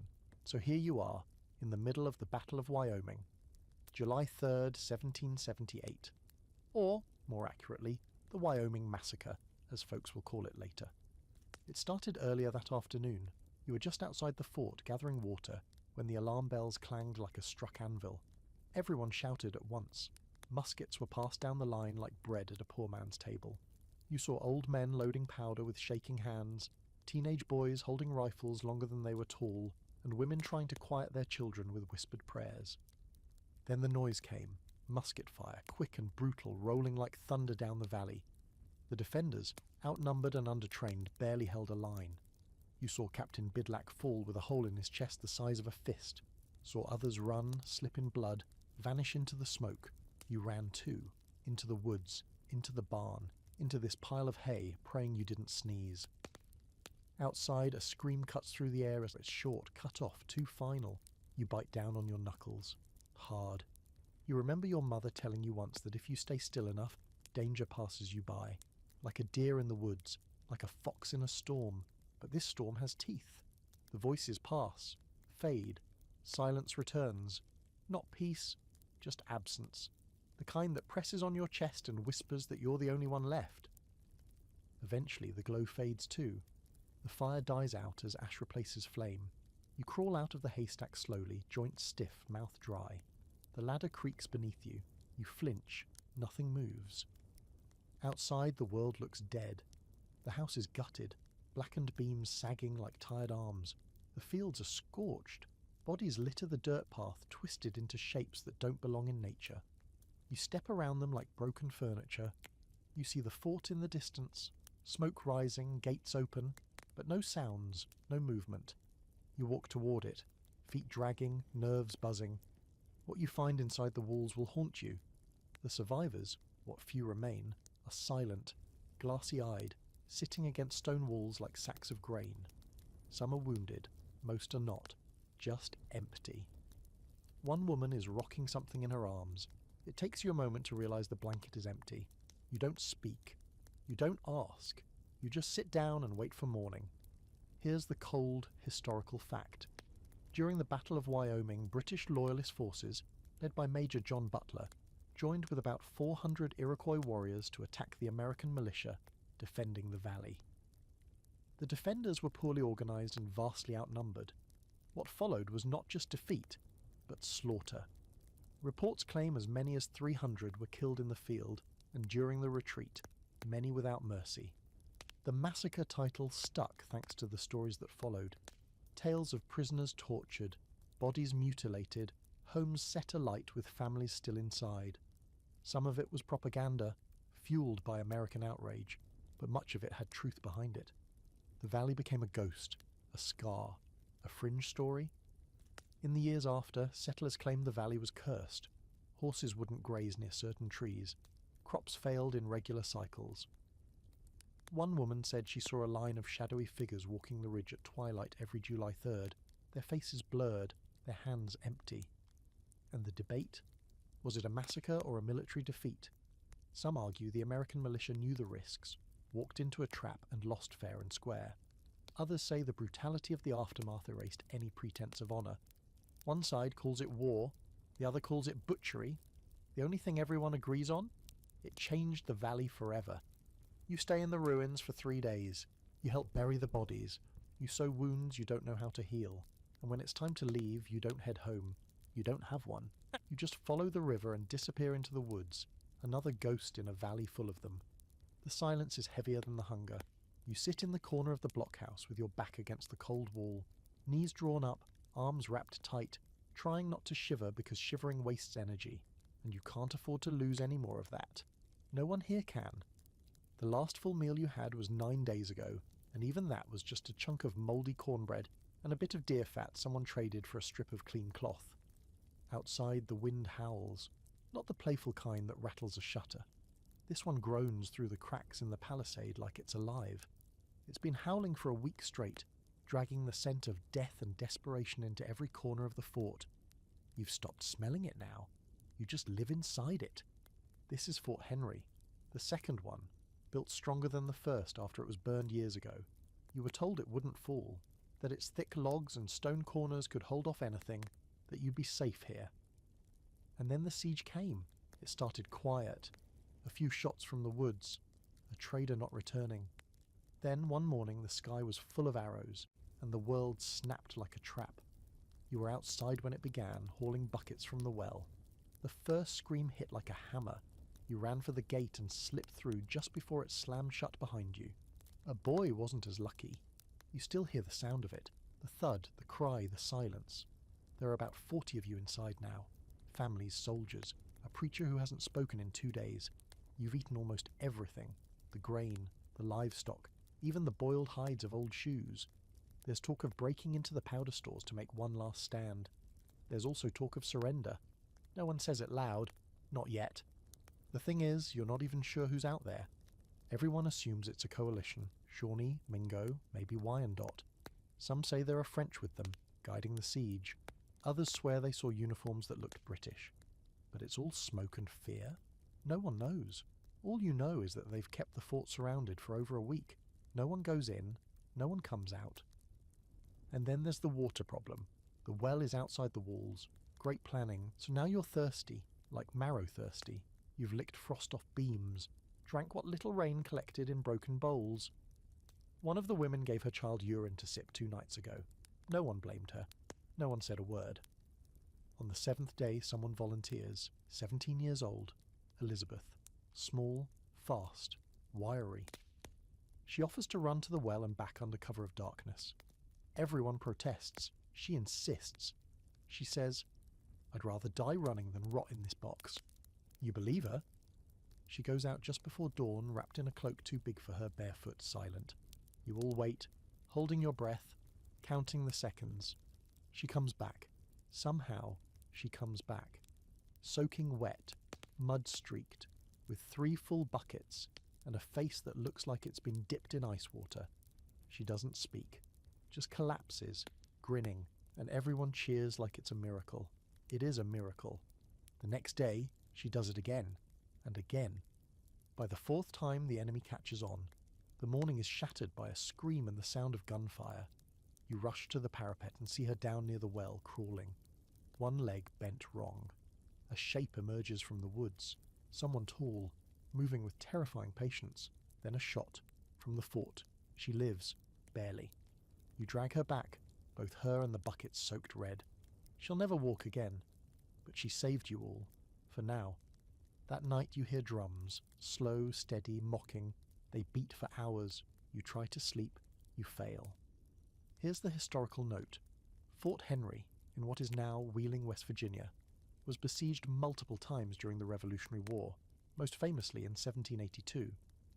It was defended by a small number of settlers, men, women, and children, against a combined force of native warriors and British loyalists. It held, barely. And the story of Betty Zane, who risked her life to retrieve gunpowder from her brother's cabin during one of the sieges, became legend. But lesser known are the nameless others who endured starvation and silence inside those wooden walls. A fringe detail? One settler later claimed the attackers strung up crude effigies outside the fort, stick-figure colonists hanging by vines swaying in the wind, meant to terrify. It worked, but no one ever found them after the siege ended. Some say they were hallucinations, others, not so sure. And the scholarly debate. Fort Henry is often held up as a last heroic stand of the frontier, Americans holding firm against overwhelming odds. But some historians argue the attacks weren't just part of the revolution. They were the final sparks of a much older fire fueled by decades of encroachment, broken treaties and betrayals. It wasn't just war, it was a reckoning. You survive, not because of strategy or strength, but because the enemy gives up. One morning you wake to silence. No drums, no arrows, just fog, thick and wet. You wait another day before opening the gates. What you find outside is a forest empty of footprints and full of ghosts. You're alive. But something inside you stayed behind, nailed into the walls of the fort with every splintered prayer and whispered goodbye. You can smell gunpowder before you even see the hill. It's thick in the air, burning your nose and stinging the back of your throat. A storm rolled in the night before, hard and mean, soaking the trail and turning every footstep into a gamble. Your boots are caked with clay, your socks so wet they might as well be part of the earth now. You're a militiaman. Barely. A backwoods farmer with a hunting rifle and a bad attitude thrown into a ragtag American force marching toward Kings Mountain with nothing but fury and faith. It's October 7th, 1780. You're part of what they'll later call the Over Mountain Men, a wild, grimy mix of frontiersmen, hunters, ex-farmers, and ticked-off settlers from Virginia, the Carolinas, and beyond. And you've had enough of British arrogance, especially the kind that rides on horseback, wears polished boots, and burns down the farms of anyone who dares to think differently. You crest the final rise and get your first look at it, Kings Mountain. Not much of a mountain, really. More of a long, steep ridge with trees scattered along its flanks like old bones. At the top, Loyalists. Americans loyal to the British Crown led by Major Patrick Ferguson, who thought he'd found the perfect place to make a stand. He even sent out word that anyone opposing him would be hanged by the neck until dead. Charming guy. Now he's up there with about 1,000 men, dug in behind fallen logs and rocky outcrops waiting. And here you are, one of 900 angry colonials surrounding the hill from all sides like wolves. No uniforms, no real command structure, just a shared hate and a talent for frontier-style warfare. The signal to attack comes with a simple shout. No drums, no horns, just men moving uphill with rifles and grit. You follow your group around the southern face where the trees are thickest. It's hard going, rocks slipping underfoot, musket held tight, heart thudding in your chest like a war drum. Shots ring out from above and bark explodes near your head. You hit the ground, crawl forward, fire once, miss, reload. You're too close to be afraid now. This is just survival, just rage. A man next to you catches a ball through the neck. He drops with a wet gurgle. Another behind you fires from the hip and shouts something. Maybe a prayer, maybe a curse. You can't tell. The smoke is everywhere. Ferguson's men are holding their ground for now. They fire down with bayonets ready, confident, British trained, but this isn't open field fighting, this is personal, and you've been hunting men like deer since you were old enough to carry a gun. You reload behind a tree, take aim at a flash of red coat above and fire. The figure jerks back, maybe hit, maybe not. You don't care, you're already moving again. Then you hear the bugle. It's Major Ferguson himself blowing a silver whistle as he rides up and down the ridge, barking orders, trying to rally his men. He's wearing a checkered shirt and a sword at his hip, trying hard not to look worried. You spot him through the smoke just for a second, long enough to raise your rifle. You don't get the shot off. Someone else does. The horse stumbles.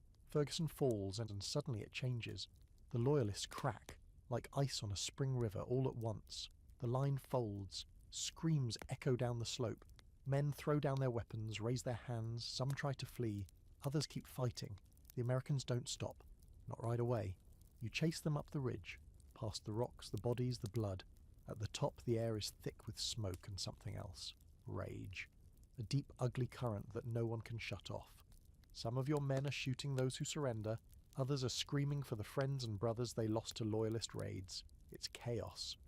You find yourself face to face with a young Loyalist no older than 16. He drops his musket and raises his hands, crying. You hesitate. For a moment, everything is quiet between you. Then someone behind you fires. The boy falls. You don't know who pulled the trigger. Later, someone will say that Ferguson ordered no quarter, and so none was given. Others will insist that the Americans lost control in the heat of vengeance. Some will call it justice. Others will call it murder. The truth? Probably both. The historical fact is simple. The Battle of King's Mountain was a turning point in the southern campaign of the Revolutionary War. The Loyalist force under Ferguson was wiped out, nearly 300 killed, over 600 captured.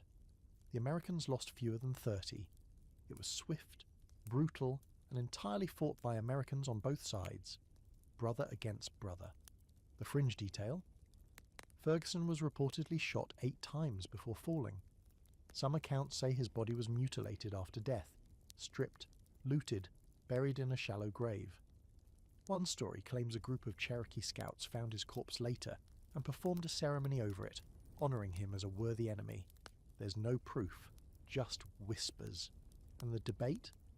Historians argue whether the battle was a righteous blow against tyranny or an uncontrolled massacre driven by revenge.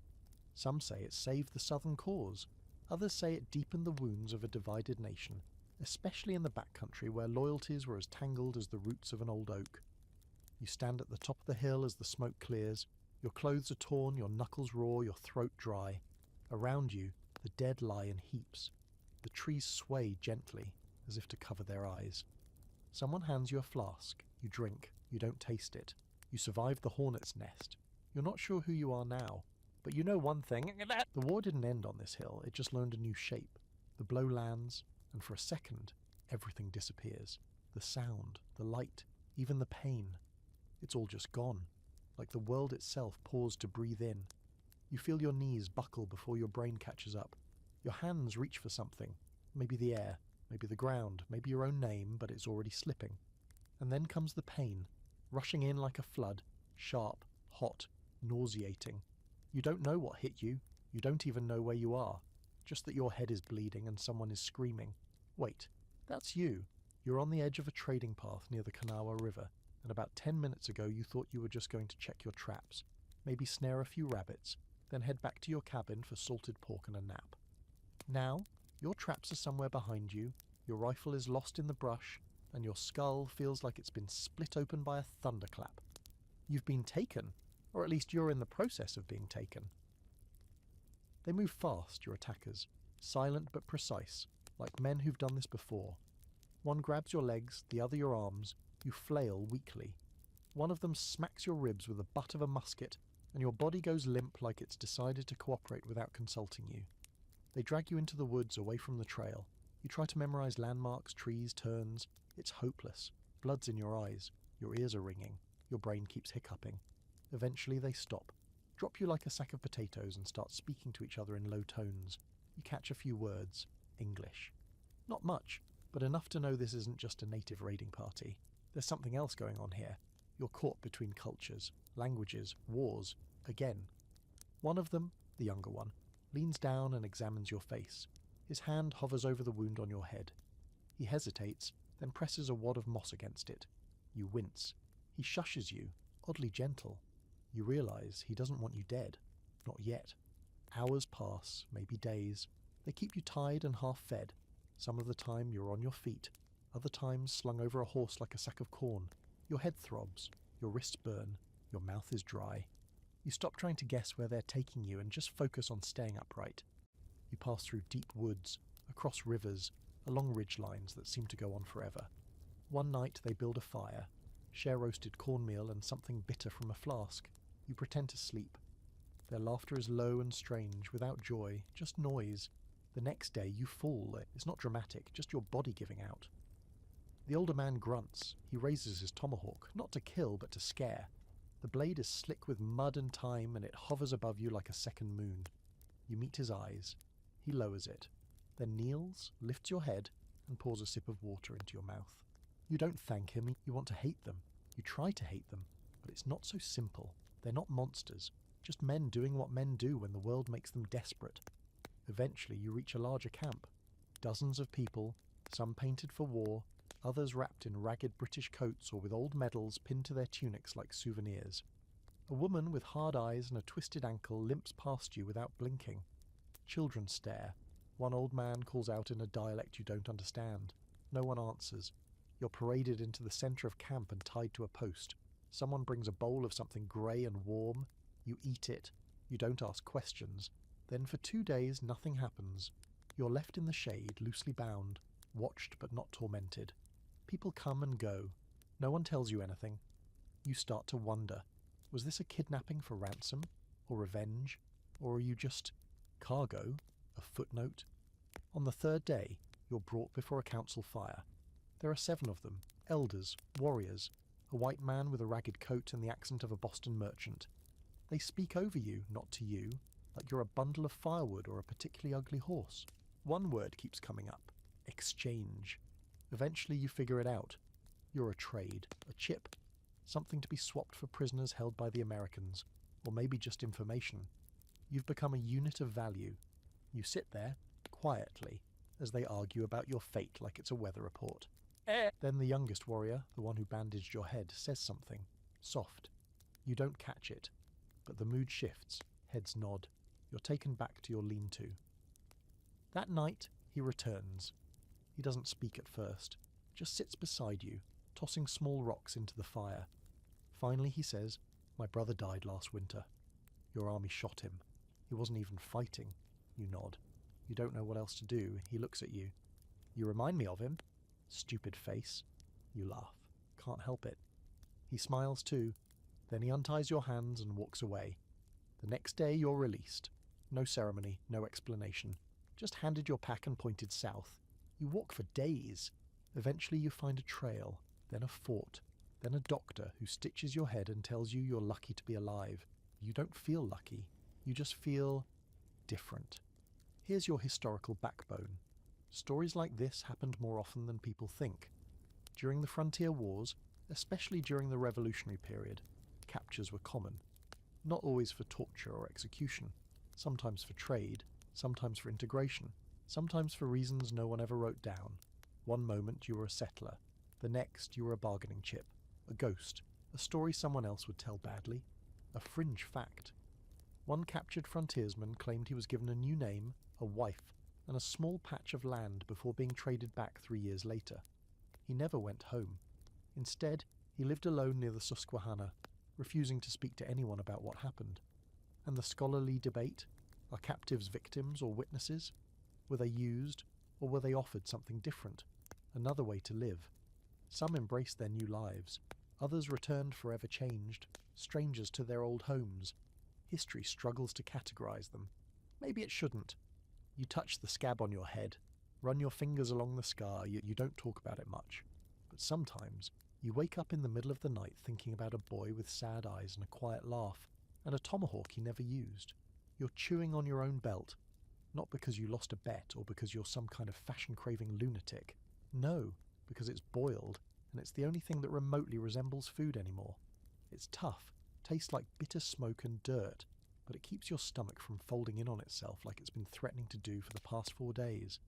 This is the Salt Lick Siege. It's the middle of summer, and you're trapped inside a half-built fort on the edge of Kentucky territory, with 35 other settlers, 3 barrels of gunpowder, a half-dozen working rifles, and exactly 0 reliable ways to get food. The Salt Lick nearby, used for curing meat and trading with tribes, was supposed to be your meal ticket, your piece of the frontier pie, but right now, it's just a cruel name carved into a burned-out tree. The siege started quietly like they always do. A few shots from the woods. A hunter who didn't come back. Then one morning you stepped outside and saw the tracks. Bare feet, moccasins, soft prints weaving in and out of the brush like ghosts. You didn't hear a war cry. Just the snap of a twig and the sudden ugly realization that you were surrounded. You got back inside just before the first volley hit. That was 9 days ago. Now your water's almost gone. The last pig was slaughtered 2 days back. The firewood pile is getting dangerously low. You're down to leather scraps, boiled bark, and whatever you can scrape off the inside of the corn barrels. You'd chew your boots if they didn't need to get you out of here eventually. At night, the woods come alive. Drums, soft and steady. Sometimes just the tapping of sticks, like a heartbeat in the dark. Other times, whistles. High, eerie notes that twist around your brain like smoke. You don't know if they're real or if you're starting to crack. Either way, you don't sleep. Your job? Watch duty. Midnight to dawn. You sit on the upper platform, eyes half shut, musket across your knees, staring into black trees that never blink. Every sound is a threat. Every rustle is a death sentence that doesn't quite get delivered. Sometimes you catch glimpses, painted faces in the brush, movement near the creek. figures that vanish when you squint. You don't shoot anymore unless you're sure. Ammo's too precious. You only fire when you see white eyes. The others are faring worse. Sarah Bain, the preacher's wife, hasn't spoken in 2 days. She just sits by the fire and mutters something under her breath, over and over, in a voice too quiet to understand. The children are limp and sunken, their ribs like fence rails. One of the boys chewed through a strip of rawhide and tried to eat the ash from the cook fire. You haven't seen the enemy in daylight since day 3, just smoke from their fires and the occasional signal, an arrow tipped with fur, a broken doll left at the gate, a gutted deer hung upside down from a branch near the trail. Psychological warfare, they're good at it. On day 10 the rain comes and it's not gentle. It pounds the roof like fists. But you gather every pot, cup and plate you can find and let it fill. You drink mud and sky and cry when the water hits your tongue. It tastes like life, like hope, like the tiniest middle finger raised to the darkness around you. That night the enemy makes a move. They try the south wall. Fast, coordinated, maybe 10 or 15 warriors, slipping through the wet grass with blades drawn. But you were waiting. A single shout from the watchman, and the fort comes alive. Muskets fire, arrows sail, screams split the rain. One man, an old trapper who could barely walk, catches a hatchet in the shoulder, but still manages to drop his attacker with a knife to the gut. When it ends, 5 are dead. 4 of theirs, 1 of yours. It feels like a victory. Until morning, when you find the message. Carved into the gate with something sharp. We can wait longer than you. And you believe it. The thing is, the tribes out here know patience. They've lived on this land for generations, watching invaders come and go, trying to take what they call home. They know the terrain. They know the sounds. They know how to let you rot in your own fear until surrender feels like mercy. You think about sneaking out. Every night. You're not the only one. One man tried it. Slipped over the wall with a pouch of dried berries and a compass. He never came back. You don't know if he got away or got buried face down in a creek. You hope it was the first one, if only for morale. On day 13 you catch a squirrel. A real one. You don't remember how. A trap maybe. Or it just ran into your hands, as dumb as it was hungry. You share it. All of you. Cut it into 35 pieces. You get a single rib and the tip of the tail. Best meal you've had all week. That night you dream of roast duck, and then of fire, and then of silence, and then finally salvation. At dawn, a horn. Faint, far off, but real. Someone shouts, "Horsemen!" You scramble up the wall and see it. Riders, real ones, militia from the east, coming hard and fast through the trees, rifles raised. You don't cheer. You don't believe it at first. But when the shots ring out and the enemy scatters like leaves, you let yourself hope. The siege breaks, not with a final battle, just an ending. The warriors disappear, as if melting into the land. You never see them retreat. You only notice, slowly, that you're not surrounded anymore. The riders arrive, bringing food, water, and questions you don't want to answer. You eat, you drink, you sleep like a corpse. You dream of salt and leather and trees that watch you. The historical truth? Small frontier forts were besieged all over Kentucky and Ohio in the late 1770s and early 1780s, especially during the conflicts known as the Western Theatre of the American Revolution. Most of the battles weren't grand. They were slow, starving, psychological, and many of them ended not with glory, but with hunger. A fringe fact. One settler later claimed he survived by chewing pages from a Bible. Said the word of God tasted like hope. Others say he just liked the glue. And the debate? Were these forts signs of colonial progress, or aggressive provocations planted deep in stolen territory? Depends who you ask. For some, they were lifelines. For others, targets. For everyone, they were traps. Wooden boxes where you waited to die. You step outside the fort days later. The salt lick is still there. The land is quiet. You survived. You're not sure what to do next. But you know one thing. You'll never look at a boiled belt the same way again. You don't see the knife until it's already in your neighbour's throat. 1 minute he's talking, some nonsense about beans or boots or whether he remembered to pack his powder horn, and the next he's gargling blood, eyes wide with surprise, mouth moving but saying nothing useful. He drops like a sack of flour. You blink. You're still holding your coffee. This isn't a battle, it's an ambush. And it's not random, it's a reckoning. You're part of a scouting party near the banks of the Wabash, called out to check the edge of a settlement. what was supposed to be a friendly village under the protection of the US Army. A handful of officers from Fort Jefferson had been talking for weeks about a new alliance with some Shawnee and Mingo leaders. Promises were made, paper was signed, there were even speeches, but this morning those handshakes just turned to hand axes. You duck behind a fallen log, heart hammering against your ribs, musket in one hand, canteen in the other. Around you the air is chaos, shouting, gunfire, the thudding panic of boots against dirt. You see one of the officers trying to rally the men, swinging his sword like that's going to make a difference. A war club silences him with one wet crack. You scramble through the underbrush, trying to make sense of what went wrong. Weren't these the same people you shared stew with last week? Weren't these the same warriors who promised to trade furs and root out the last of the British influence in the region? Turns out words are cheap. Revenge is not. This, you learn later, is the revenge of the Long Knives. That's what the tribes will call it anyway. You'll just remember it as the day the air went red. The name Long Knives was given to white settlers and soldiers for their bayonets, swords, and their long coats that flapped like blades through the forest. It was never meant to be flattering, and now that name is being paid back in full. You crawl over the body of a militiaman, his scalp already taken, eyes open to the sky. You keep your head low and your legs moving, trying not to think about the fact that you were here for diplomacy, that you were told the territory was pacified, that you weren't even supposed to be armed this morning. Everything about this place lies. The map lies. The people lie. The air lies. You start to feel like the ground is going to open up and eat you. Somewhere behind you, a powder keg goes up in flames.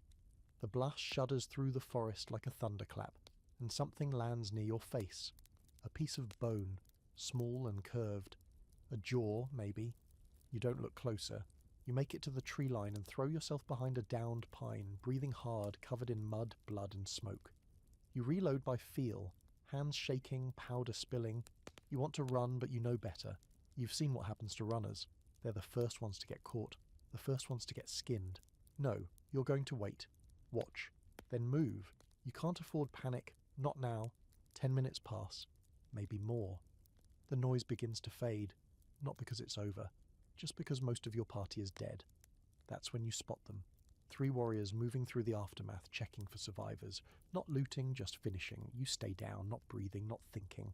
Just praying to a god who's never set foot this far west. Eventually they move on, vanish into the trees like smoke. You crawl back toward the river, circling wide, careful not to crack a branch or cough. At the bank you find one of the canoes, half sunken, riddled with arrows. You drag it free with what strength you have left and push it into the water. The current catches you before you're even fully inside. You let it carry you. You don't look back. When you finally reach another outpost, the men there stare at you like a ghost. You must look like hell. You feel worse. You give your report in a voice that doesn't feel like yours. They ask if anyone else made it out. You shake your head. Later you learn more, that this wasn't just some random act of violence, that there'd been growing resentment for months, years really. Treaties signed by leaders who didn't speak for every band, false promises, encroachments, military expeditions that swore they were peaceful, right before they burned someone's field. You just happened to be in the wrong place at the exact right time to pay for all of it. Here's the historical skeleton underneath this mess. The Long Knives was a term used by various native nations for American frontiersmen and soldiers during the Revolutionary and post-Revolutionary periods. After the British ceded massive tracts of land at the end of the war, land they didn't truly own, violence exploded in the Ohio River Valley. Both sides accused the other of treachery, and both sides committed it. A fringe story. Some settlers later claimed the forest near Wabash was haunted, that at night you could hear whispers in broken English and Shawnee, voices telling you to leave, to stay away, to shut up and listen. A few soldiers refused to sleep near the site. One supposedly went mad after hearing singing that wasn't from a throat. But war always leaves behind strange sounds. And the debate? Scholars still argue whether attacks like this were spontaneous responses to broken promises, or orchestrated resistance against American expansion. Some frame it as native aggression. Others say it was justice, long delayed. The line is thin, blurry, usually crossed before the ink dries on the next so-called treaty. You spend the next few weeks walking around with a tightness in your chest, checking shadows, flinching at laughter. You know now that survival isn't just about living. It's about carrying what you saw and knowing there's no one to confess it to who'll actually understand. Because out here, forgiveness doesn't ride fast enough, and revenge has better aim. You're halfway through your evening piss when you feel it. That sharp, primal tickle at the base of your neck, like a thorn brushing your skin but deeper. Not pain, not panic, just that quiet voice in your head whispering someone's watching you. You freeze, midstream, eyes scanning the tree line beyond the palisade, but there's nothing. Just dark pines, the usual chirr of crickets, and the low groan of the fort settling into night. You tell yourself it's nothing. You zip up, you turn around. That's when you see them. Not their faces, not yet, just the movement. A figure in the shadows outside the gate, then another, then three more. You blink and they vanish. Your mouth goes dry. You start walking. Slow, deliberate, forcing yourself not to run. You make it 10 steps toward the blockhouse before you shout, "Alarm!" The word cuts through the night like a blade. Within seconds, the fort explodes into motion. Rifles lifted, boots stomping, lanterns flaring. Someone drops a pan inside the mess hall. Another trips on the corner of a bunk. The lieutenant's half asleep and half dressed, but his voice is already barking orders. You're scrambling up the wall with your musket, heart pounding like it's trying to claw out of your chest. This is the fort at nightfall, and you're already behind. The thing is, everyone knew this place wasn't going to hold forever. It's too small, too exposed, and too far out into territory you've all been pretending was unclaimed. The official name is Fort Ashbury, but most folks just call it the Last Post. A lonely rectangle of logs and stubbornness perched at the edge of the forest, where the settlers outnumber the soldiers and the rifles outnumber the food. It's late autumn, and the nights are getting colder, longer, meaner. You've been living on dried beans and bad coffee for 2 weeks, and the last letter you got from home said the family cow died, and the barn roof caved in. You'd kill for a fresh apple, you'd kill for a clean shirt, but mostly you'd just like to not die tonight. Because tonight, they're here. Outside the wall you hear something move, then another something, then dozens of somethings. It's not chaotic, it's calm, organised. You hear the creak of boughs being drawn, the clack of stone against wood, then the first volley. Arrows whistle over the wall, black shapes in a blacker sky. One thuds into the post beside your head. Another punches through the window of the command shack. You duck, return fire, miss. You don't even know where to aim. From below you hear shouting. Someone's trying to get the livestock inside. Someone else is screaming that the gate's not holding. You swing down from the parapet and run to the yard. 3 settlers, barefoot, panic-eyed, are wrestling with a makeshift barrier, trying to reinforce the entrance with barrels and wet hay. And then you hear it. A thunk, then a crack. Then the unmistakable groan of wood under pressure. They're at the gate. You grab the musket from your shoulder, drop to one knee and aim. The gate shudders again, then again. You think you hear laughter on the other side. Low, unhurried. It's like they know how this ends. Inside, someone knocks over a lantern. Fire spreads across a hay bale. A woman screams. You curse, grab a bucket and throw water. The fire hisses, but the smell of smoke stays. It always stays. The gate splinters. First it cracks, then it tears.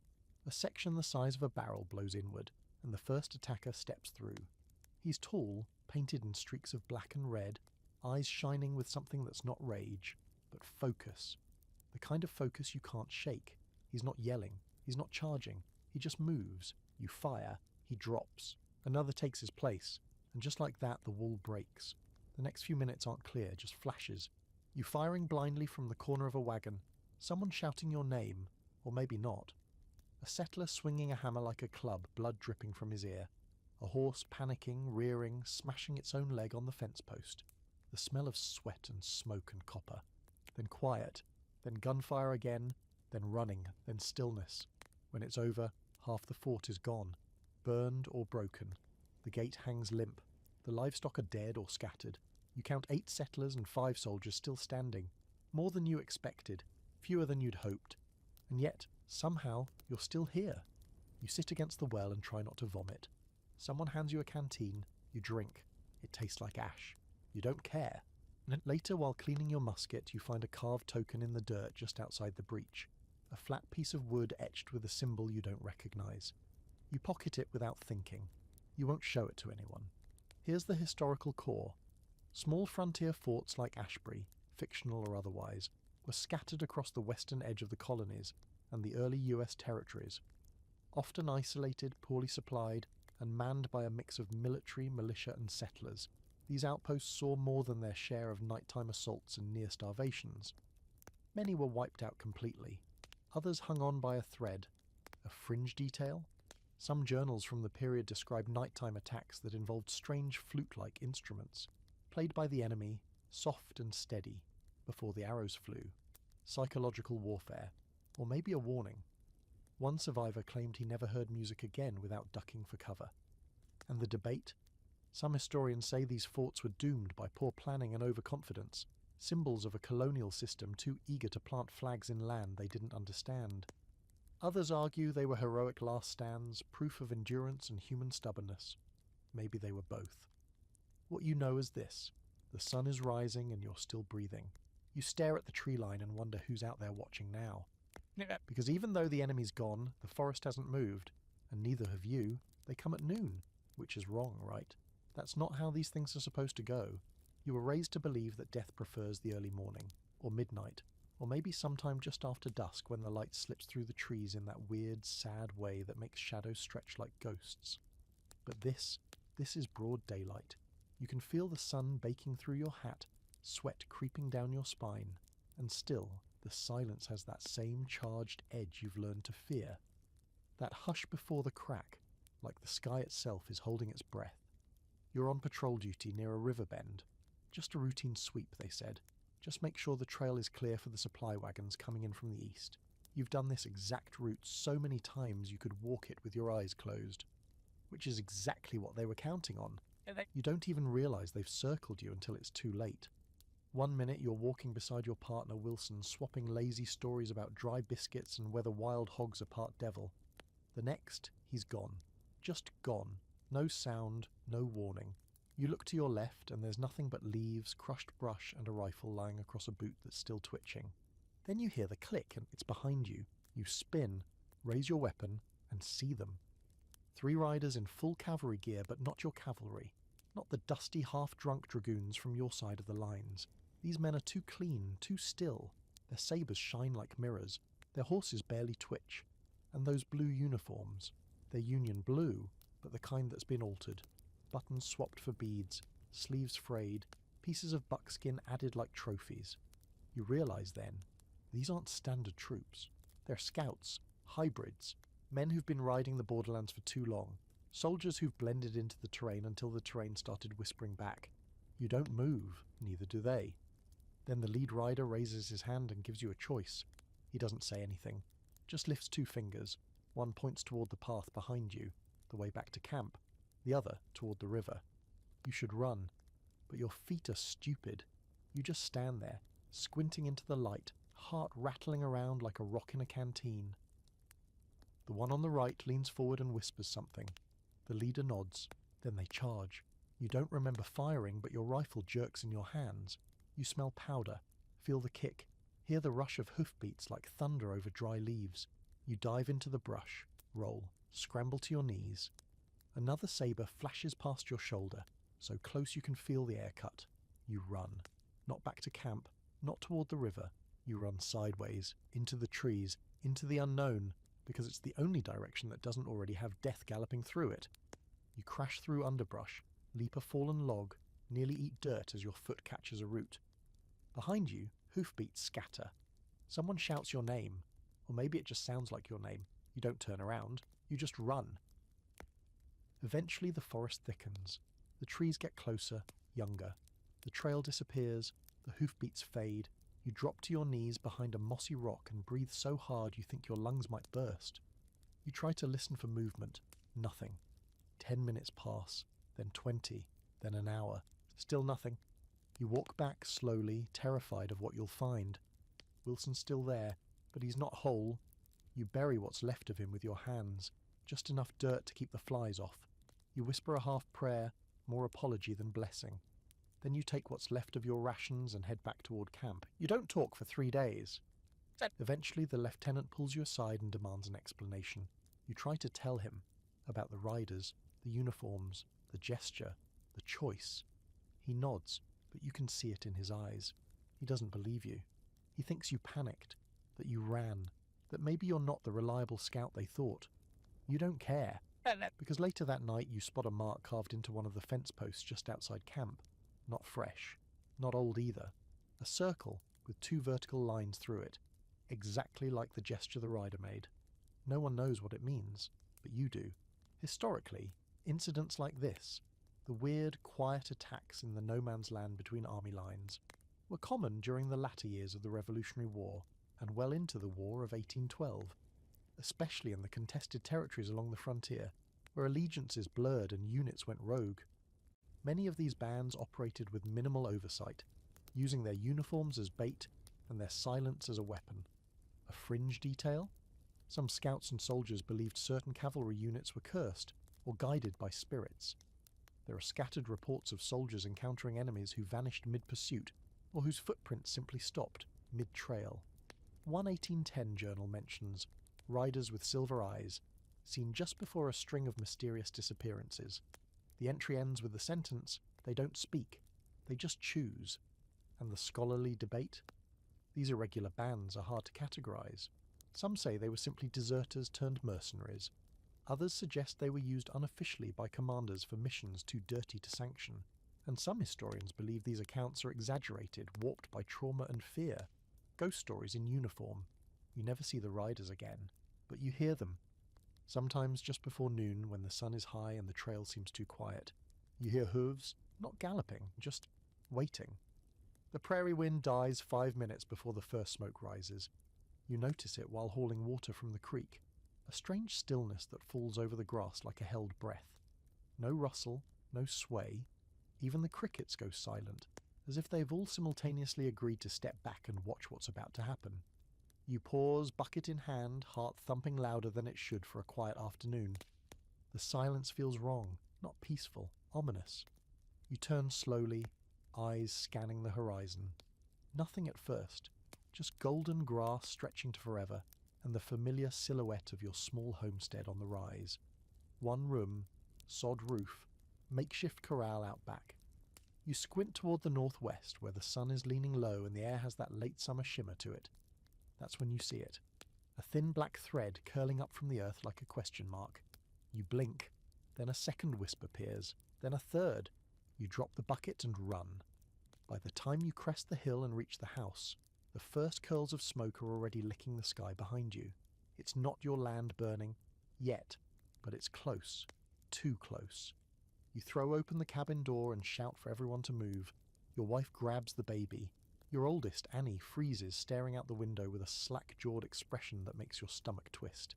"Annie, move," you bark, and she jolts to life. You don't have time to pack. You don't have time to think. You just grab the rifle off the wall, shove the last of the dry biscuits into a sack, and herd everyone toward the creek, downhill, away from the smoke, away from the flat ridge where fire likes to run. You hear it before you feel it.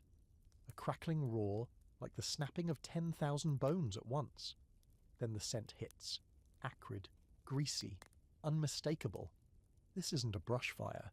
This is a noon fire. Deliberate, set by human hands. You don't know who, you don't know why. You don't even have time to ask. You just run. The grass burns fast. Too fast. Buffalo grass is short, but dry as old parchment. And the wind, when it comes back, is cruel. It pushes the fire ahead of it like a living thing, rolling and twisting, tongues of flame lashing the sky. You don't look back, you can't. You can feel the heat tightening against your spine like a second skin. The baby is crying now. Your wife stumbles, almost falls. You grab her arm, yank her forward. The creek is maybe 100 yards away. It might as well be 100 miles. The fire hits the corral first. You hear the wood scream.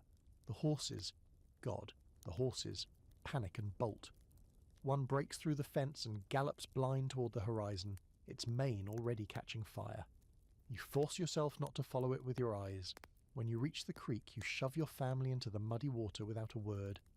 Everyone goes down, ankle deep, then knee deep, then lying flat with damp sacks over your heads and shirts soaked through. The fire doesn't stop, it leaps the creek in places. You hear it pass overhead like a storm, hissing, roaring, breathing. The air turns black. The sky goes dark. Your world becomes heat and choking ash. You don't know how long you stay like that. half submerged, clutching your daughter's hand, feeling your skin prickle with steam. The baby has stopped crying. For a moment, you wonder if he's gone. Then finally the sound fades. You sit up, gasping, blinking through soot and smoke. What's left of your home is nothing but scorched earth and melted nails. The cabin is gone, the corral gone. Even the well has collapsed inward, the stones blackened. The horizon glows with fresh fires, some close, some far. You smell death in the air. Animal, maybe human. You don't know yet. You can't bring yourself to look too hard. Later, a neighbour stumbles into your camp limping, his face half burned. He says he saw who did it. A small group, maybe 10 men, some white, some native, all masked. They didn't take anything, just set fires and rode off. We're not even at war out here, he whispers. You look at the sky, red and churning like a wound, and you think, aren't we? Here's the historical backdrop you never asked for. In the late 1800s, prairie fires were sometimes used as weapons, by all sides. Native bands seeking to drive settlers from sacred grazing lands.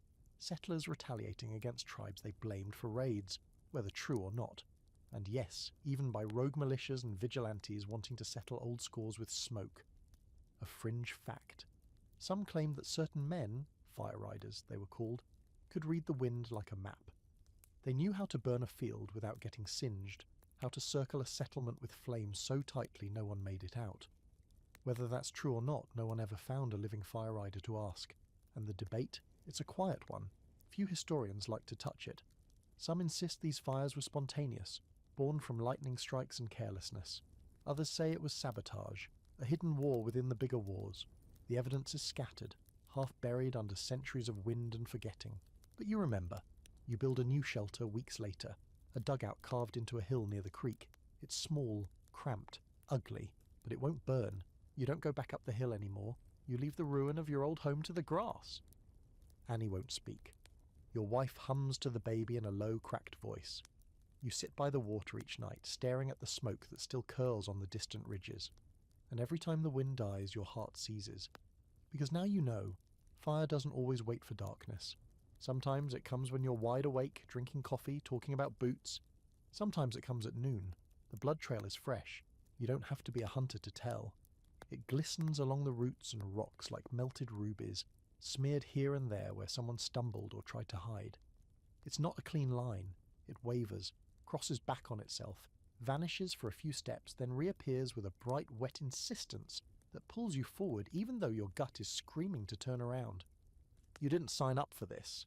You're just a trapper, a quiet one, who keeps to himself and likes the company of his dogs more than people. You live 3 miles from the edge of the settlement and twice that from any real road, tucked in a cabin so deep in the woods most folks forget you're even out here. Which is probably why they came to you last night, knocking on your door with pale faces and muddy boots. Someone's gone missing, they said. A boy. Young. They followed the trail this far. We need help. And because you're not heartless, because once upon a time you had a brother who also vanished into the trees and never came back, you grabbed your gear, called your dogs, and lit your lantern. Now it's past midnight and you're alone. The others turned back an hour ago. Too dark, they said, too cold. But you kept going, because the trail kept going, and because the boy might still be out there. The winds picked up, cold and damp, sliding under your coat like a whisper. The forest here is old, thick with trees that have seen too much and never blinked. You've been down this path before, but tonight it feels different. Wrong. Like something's watching you. Like the trees themselves are leaning in just a little too much. You press forward. The trail winds through a gully and climbs up a narrow ridge. At the top you stop. The tree's thin here, and you can see a clearing just ahead, lit by moonlight in that silver, sharp way that makes shadows look like people. At first you think it's just a stump in the centre of the clearing, then it moves. You freeze. Lantern low, dogs growling low in their throats. You squint. It's the boy. Or what's left of him. He's sitting upright, legs splayed like he was dropped there. His face is pale, mouth open, eyes wide and glassy. There's blood, lots of it, on his shirt, his hands, the ground beneath him, but no visible wounds. You step closer. Cautiously. The dogs refuse to follow. You kneel beside him, 2 fingers to the throat. No pulse. Cold. Then you see it. Something clenched in his fist. A scrap of fabric, black, fringed. You ease it out and something shifts behind you. You spin, musket up, heart slamming, nothing, just trees. You back away, the boy still staring into nothing. That's when you hear the whisper. Not in your ear, not in your head. From the trees. Low, rhythmic, almost a chant. You don't understand the words, but they crawl down your spine like a spider made of ice. You've heard a lot of strange things in the woods. A woman screaming like a fox, a buck snorting so loud it sounded like thunder, trees cracking like gunshots in the winter cold. But this isn't natural. You grab the boy's body, he's light, too light, and sling him over your shoulder. The dogs whine. The whispering gets louder. You don't run, not yet. You just walk, steady, careful. Like a man walking away from the edge of a cliff he didn't know he was standing on. Back through the gully, down the ridge. The trail seems longer now, the shadows darker. You don't look back, not even when the chanting turns into singing, not even when the trees begin to sway, though there's no wind. It takes you until sunrise to make it back to the settlement. They're waiting for you. Lanterns, rifles, tired eyes. You lay the boy down and don't say anything. The preacher crosses himself, someone starts crying. Later, after you've warmed up and downed half a bottle of rock gut, you tell them about the clearing. The whisper, the thing in the trees. You show them the scrap of cloth. No one recognizes it. But one old woman turns pale and walks away without a word. They bury the boy that afternoon. You go home, and for the next week every night at the same time you hear the singing. Soft far away, always in the direction of the ridge. You never go back. Here's the historical core. The frontier was full of disappearances. Children lost. Hunters who never returned. Entire families swallowed by the woods. Some were blamed on native raids. Others on animals. Some were never explained at all. The fringe tale?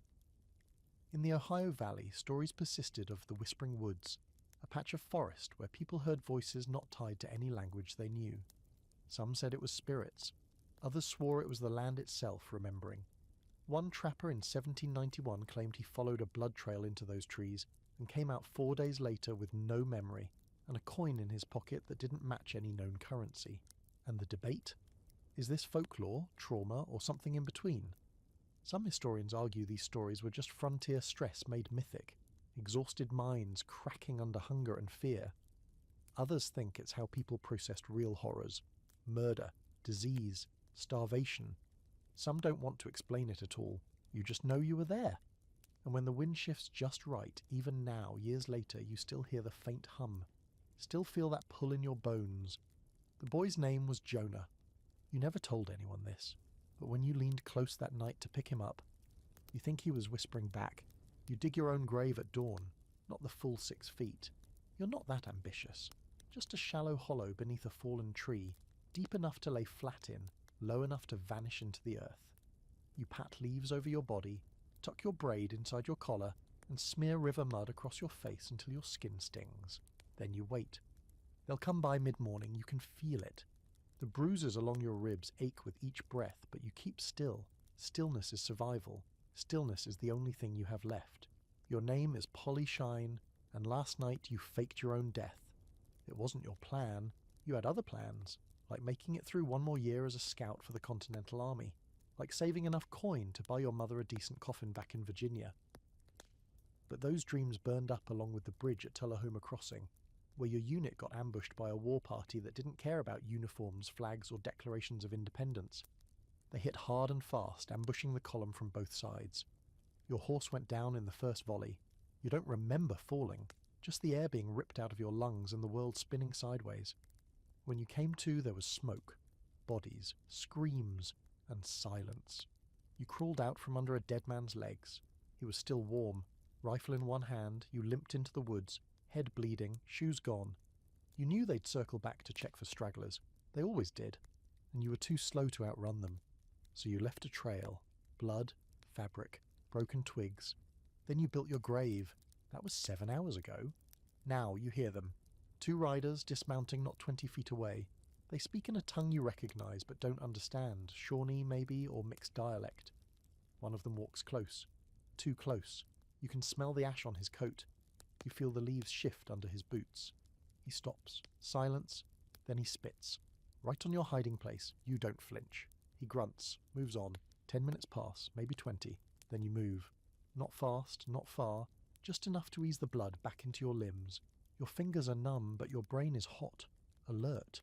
Every snap of a twig, every shift of wind makes your heart thud like a war drum.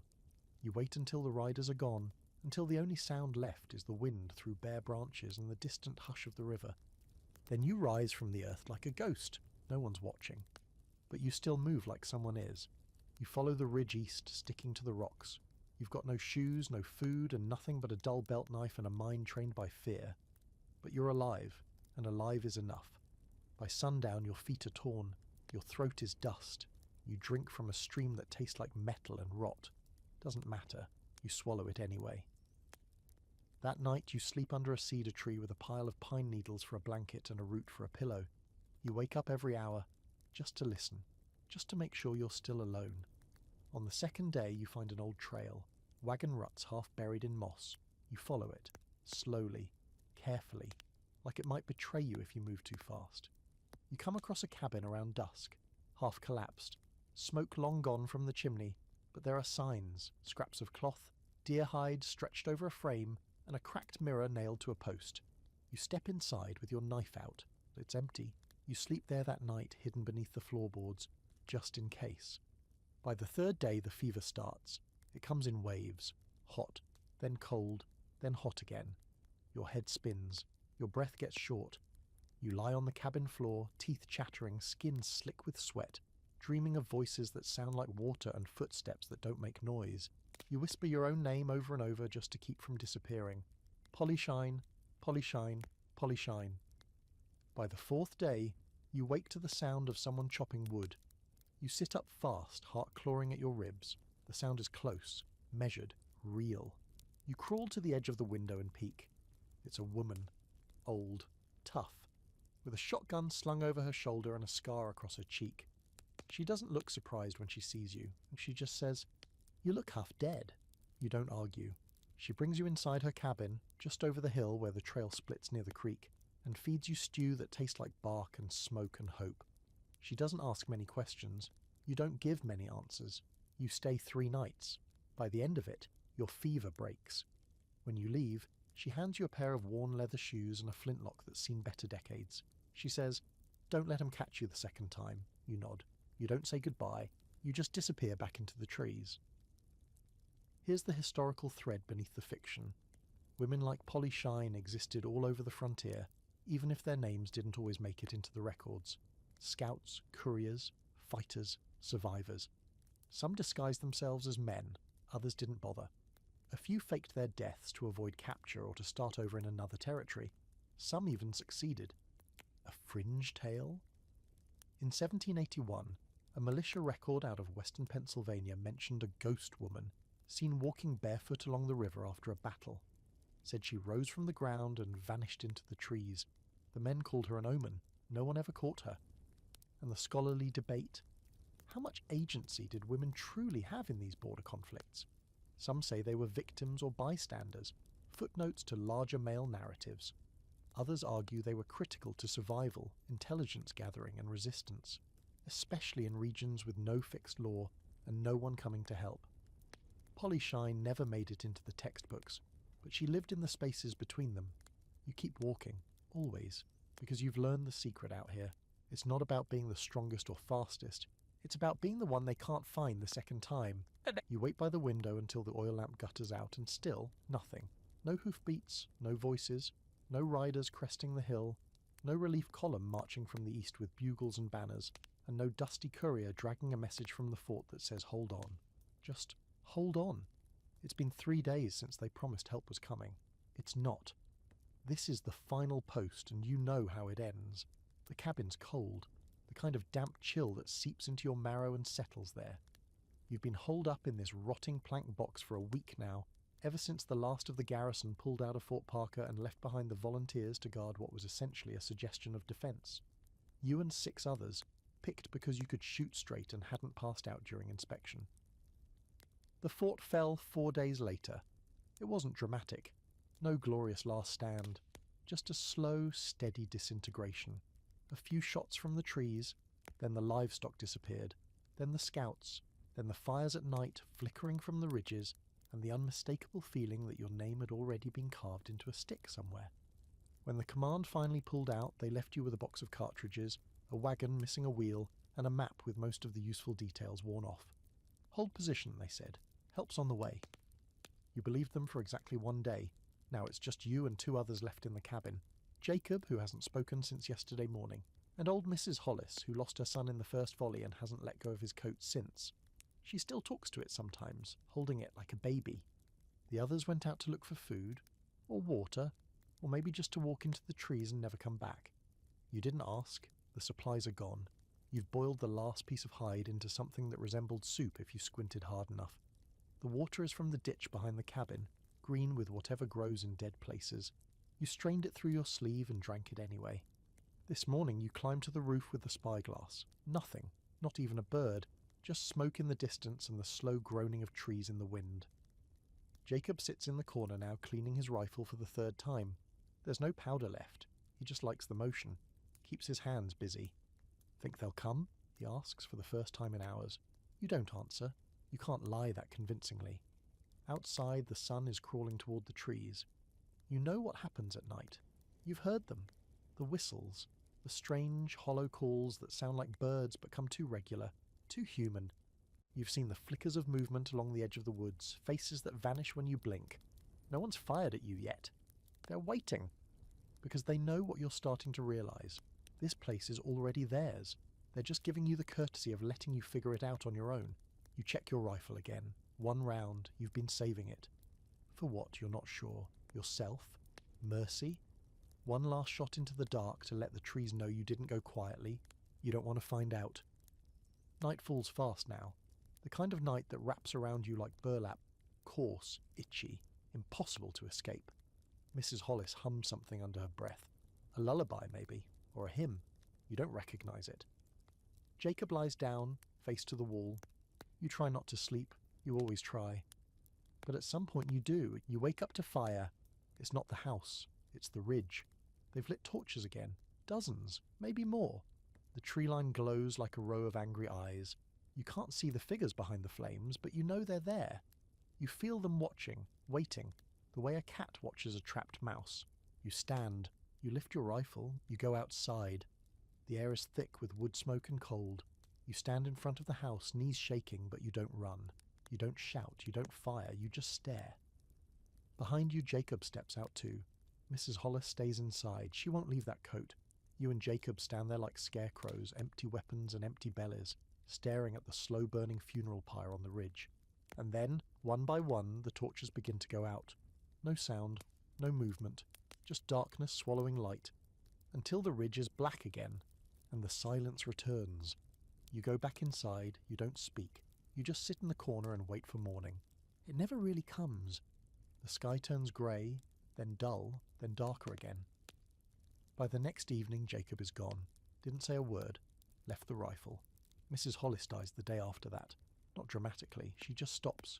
You bury her in the back near the ditch with her son's coat folded beneath her arms. You say something. You don't know what. Doesn't matter. Then you pack your things. Half a canteen, a dull blade, 1 round. You walk east toward the river, or where the river used to be. You don't expect to make it. But standing still isn't an option anymore. Here's the grim fact of it. There were outposts like this all across the early frontier, built fast, manned by whoever was available, then forgotten when the bigger battles called the real soldiers elsewhere. Some were reinforced, some became towns, others just vanished, their names remembered only in letters that never got answered. A fringe story? A settler near the old Shawnee Trail wrote once of a silent siege, where his cabin was surrounded for 6 nights by figures who never spoke, never attacked, just watched. On the 7th morning they were gone. He moved 200 miles east the same week and never came back. And the debate? Historians often argue over whether these final stands were tactical failures or symbols of heroic endurance. Some say they were always doomed. Others claim they helped stall enemy movements long enough for larger victories to be won elsewhere. Either way, no one ever names the people who waited in those cabins for a help that never came. You walk until your legs give out, then you crawl. At some point you stop waiting for rescue.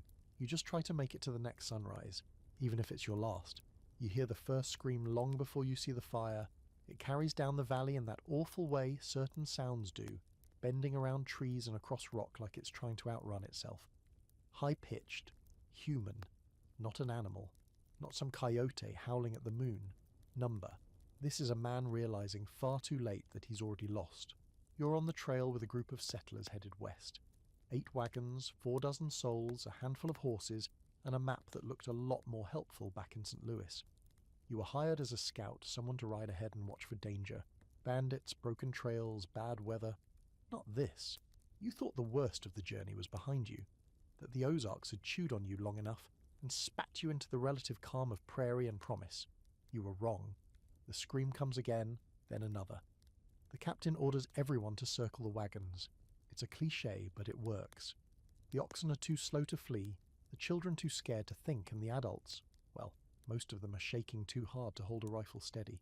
You ride back to the front, gun drawn, heart pounding. Ahead the trees flicker orange, and beneath that the black silhouettes of men, or something like men, moving fast, too fast. This isn't a raid, it's a clearing. They're not stealing, they're not shouting, they're burning everything in their path. Methodical, intentional, there's no smoke drifting lazily. It's thick and mean and choking the sky like the mouth of a furnace. You can taste it before you reach the edge of the clearing, and then, through the smoke, you see it. A second wagon train, or what's left of one. Charred wheels, blackened bodies, scattered goods that no one bothered to take. Not one horse, not one survivor. You count 20, maybe more. Families like yours, ash and bone, burned so thoroughly the ground's still warm. And then you see something worse. A symbol, painted in thick black ash on the side of one burned-out cart. A circle with 3 slashes across it. Crude, fast, but deliberate. You've seen it before, back in Missouri, carved into a tree just outside a homestead that went silent overnight. They said it was a warning, some kind of territorial mark. No one claimed responsibility.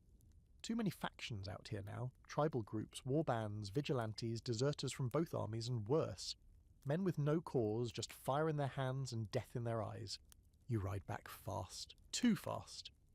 The captain's waiting, rifle in one hand, cigar in the other. You tell him what you saw. He doesn't blink, just says, "How long do we have?"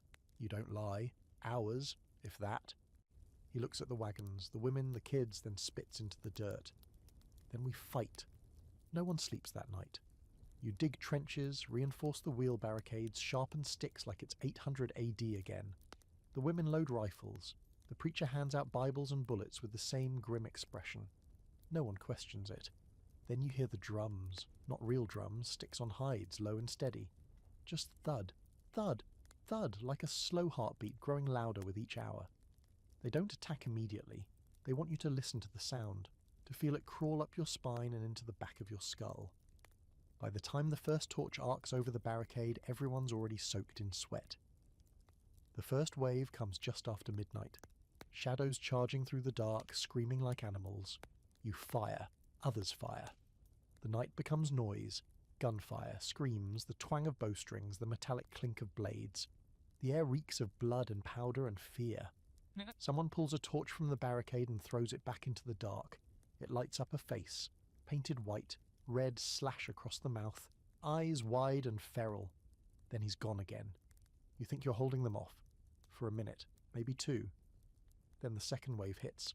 A wall of fire! They've set the tall grass ablaze. Smoke rolls in like a tidal wave. You can't see, can't breathe. The oxen panic. One wagon catches, then another. Children scream. Someone's firing wildly into the dark, yelling about devils and vengeance. You can't hear your own thoughts. And then there's the third wave. They come in silence, blades only. You catch one in the shoulder, his knife aimed for your throat. You throw him off, stagger, fire point blank. The flash blinds you. You fall. You don't know how long you're out. When you wake, the sky's lighter, but only just. Smoke clings to everything. Bodies lie scattered like broken dolls. The barricade is gone. Half the wagons are ash. The other half are splintered ruins. You sit up. Pain flares through your arm, your side, your lungs. You cough blood. Smile. You're alive, somehow. A child cries nearby. You crawl toward it. It's Annie, the preacher's daughter, covered in soot, but alive. She clings to your neck like a barnacle. You count the living. 9, maybe 10. You don't count the dead. You bury them with whatever you can find. No ceremony, no words, just dirt and silence. Here's the truth most books don't tell you. Not all attacks on settlers were about land or revenge. Some were warnings, some were chaos. Some were about sending a message loud enough that it didn't need words. And once in a while they weren't even about you. You were just in the way. A fringe fact. Some survivors of wagon train massacres in the 1800s reported seeing identical symbols, those circles with slashes, left at the scene. No known tribal meaning. Some said they were marks of a rogue band. Others said they were fakes, left by whites to justify retaliation. No one agrees. The marks just kept appearing. And the debate? Were these attacks coordinated resistance or opportunistic horror? Were settlers encroachers or refugees? The frontier didn't care. The land ate the innocent and the guilty with the same appetite. And the fire only ever asked what's in the way. You ride out 2 days later. Only 5 of you are strong enough to move. Annie sits in the wagon, silent. You don't speak much anymore. But when you see another wagon train in the distance, flags waving, wheels turning, you turn your horse and ride the other way. Because you've seen what comes after the smoke. And you know that not everyone gets a warning scream. The first snowfall comes quietly, as if the land is trying to hush its own memory. You watch it fall from the mouth of a cave, legs tucked under a blanket made from deer hide and regret. The flakes drift down, soft as whispers, erasing tracks, burying blood, smoothing out the jagged wounds of what happened 3 nights ago like the earth wants to forget just as much as you do. But you remember, because you're the only one left. It was supposed to be simple. Escort the supply sleds from the logging camp to Fort Reed before the winter locked everything in ice. 20 miles, maybe 30. Easy terrain. A dozen good men and twice as many green ones, all drunk on early snow and the idea of warm fires waiting at the end. You were the one with experience, so naturally they made you captain. You didn't want the title, you took it anyway. Mistake number 1. Mistake number 2 was trusting the map. The one that said this route was safe, that the tribes in the area had moved west or signed treaties, or otherwise disappeared into the footnotes of American progress. It didn't mention the ones who didn't sign, the ones who never moved, the ones who stayed quiet until the time was right. You made it halfway through the pass before it all went to hell. It started with the dogs. All 5 sled teams stopped at once, ears flat, teeth bared, low growls rumbling through the cold like an omen. The men joked about wolves. You knew better. You told them to circle up. They didn't listen fast enough. The first arrow took Jeffries in the eye. The second hit one of the mules, dropping it mid-bray. By the time the third hit, everything was fire and shouting, and snow kicked into the air like smoke. You dove behind a log. You saw shadows dart between trees. Fast, low, coordinated. No war cries, no warnings, just surgical violence. These weren't amateurs. They weren't angry. They were prepared. Within minutes, half your party was down. One man tried to surrender, waving his hands in the air and screaming something about being peaceful. He didn't get through the second sentence before they cut his throat. You rallied the survivors, 7 of them, scrambled uphill, leaving the sleds behind, dropped one attacker with a lucky shot, watched another take an axe to the back of O'Reilly's head so hard it made a sound you still can't stop hearing. You reached the cave just before nightfall. By morning, there were 4 of you. By the second night, only you. The others froze, or bled, or just walked out into the woods and didn't come back. You don't know. You stopped asking questions after the second day. You've been here ever since. 3 days, 1 dead fire, half a blanket, a rifle with 1 shot and no powder. You tried to melt snow in your mouth, but it's too cold. It just makes your jaw ache and your throat close up. You've hallucinated twice. Once, your brother sitting at the fire talking about fishing poles and girls with red hair. Once, a woman with no eyes, standing at the cave mouth with her hand out like she wanted you to follow. You didn't. Not yet. You tell yourself you're waiting for morning, that someone might still come, but the truth is, no one even knows you're here. You could scream and the only answer would be your own echo. That's when you hear it. A crunch, a deliberate step. Not animal.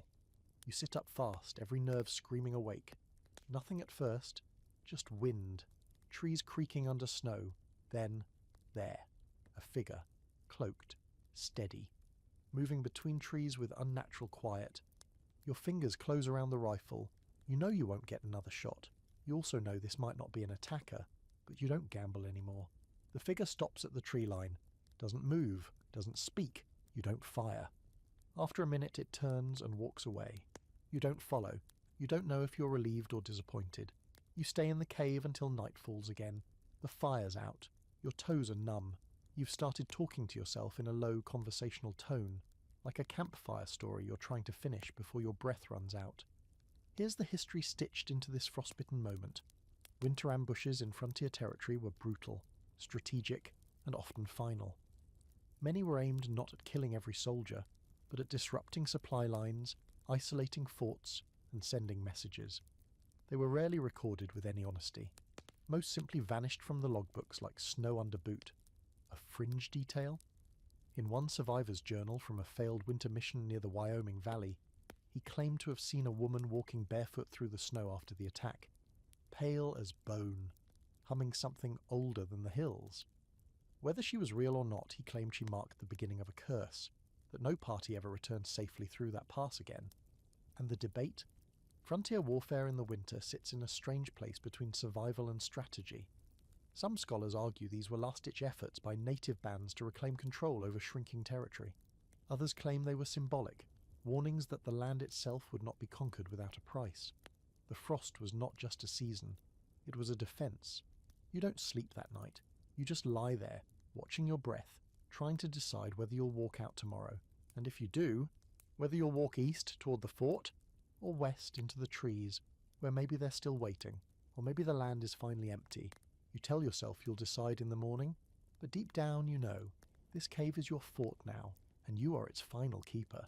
You wake up on cold dirt again, this time from sunlight, not fear. For a second you genuinely do not remember which decade you were in, which river bend you last slept near, which massacre you crawled through, which fort you last bled inside. That is the thing that happens to survivors on the frontier. Your life becomes one long continuous disaster reel until the geography of trauma stops having discrete events and just becomes one single unbroken smear. You blink, you swallow, your tongue is dry like chalk, and after several long fogged heartbeats, you remember you made it out of the cave, you made it down the pass, you're not dead yet. You don't remember walking the last miles, just flashes, snow, trees, a crow that looked like it was judging you, the colour grey being the only unifying element of the world. Now you are here, standing at the lip of land where the frontier civilization has finally finished collapsing. Because that is what this is. Ashes at dawn. Not metaphorical ashes, literal ashes. You see them drifting in the air in pale, shimmering flakes like ghost feathers. You smell old wood smoke and wet dirt and faint copper. You see timbers, once a cabin, once a stable, once a storehouse, now just ribs. You survived this long only to witness the frontier itself die before you. You walk through the ruins slowly, your gait uneven, one leg dragging in quiet arcs over the ground. You know this settlement. 2 summers ago you traded salt tobacco here. You remembered the baby that giggled at your hat. You remembered a woman with a missing tooth who laughed like a bell and sang old ballads while boiling sugar water. You remembered thinking back then, this place actually might make it. It didn't. You kneel near the well. No bodies here. They were either taken, burned, or ran into the dark and never came back. There is something more horrifying about absence than carnage. Carnage is loud and closed. Absence is a question that will chew you alive forever. You sit there. Let your breathing settle. Let your hands warm slightly in the sunlight. For one single long, clean, quiet minute, you feel peace.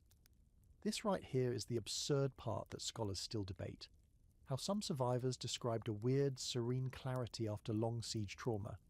Some letters speak of it like a trance, like the brain literally tries to protect you by providing a meditative state high after the carnage plateau. Some think it's blood sugar swings. Some think it's dissociation via necessity. Some think the body tries to give one last mercy before it finally breaks. But it's real. You feel it now. You also feel something else, something heavier, something deeper. Because here's your historical fact for this last ride. By the time the 19th century frontier wars fully burned themselves out, whole counties of settlements never properly recorded simply vanished. No census, no ledger, no graves marked. Just bones turned to dust and stories turned to ghosts. And here's your fringe fact. Some late 1800s surveyors claimed that in the burned-out remains of abandoned western posts, you could sometimes find stones arranged in spirals. No clear attribution, no clear meaning, not native, not settler, something older or something newer or something in between. Some archaeologists even today argue whether those spirals were just fallen collapsed chimney rings. Others swear the geometry was intentional and held pattern math beyond the period. No consensus, only arguments. And here is the debate. Was the end of the frontier a tragedy of innocence crushed by imperial mechanics? Or was it a deserved karmic recoil of a land taking back what was stolen? Historians still fight that one like it's a live keg of powder between their knees. Here, right here, kneeling in these ashes, you do not choose between those arguments. You're too tired for moral purity, you're too tired for myth, you're too tired for political absolution. You're simply a human who lived through every shade of nightmare the frontier could invent. You stand slowly. Your bones sound like old leather twisting. You don't know where you're heading next. Maybe east until you find a mill town with brick buildings and church bells and no wolves whispering in the trees. Maybe west toward mountains and rivers and fate. Maybe north into Canada where it's quieter and colder and somehow strangely more merciful. But you walk. And as you leave the ashes behind and step back onto the trail, you realize you finally understand why all frontier survivors eventually talk slower, as if they are always speaking from underwater, why they never fully settle, why they never attend 4th of July parades without staring off too long at the tree line behind the bandstand, why they keep the doors pinned with 3 latches and sleep lightly like wolves instead of humans, because somewhere deep down their bodies know what your body knows now. The frontier wasn't won, it wasn't lost, it simply changed shape. It burrowed inward, it moved into you, and you will carry it forever, through every town and every night and every dream.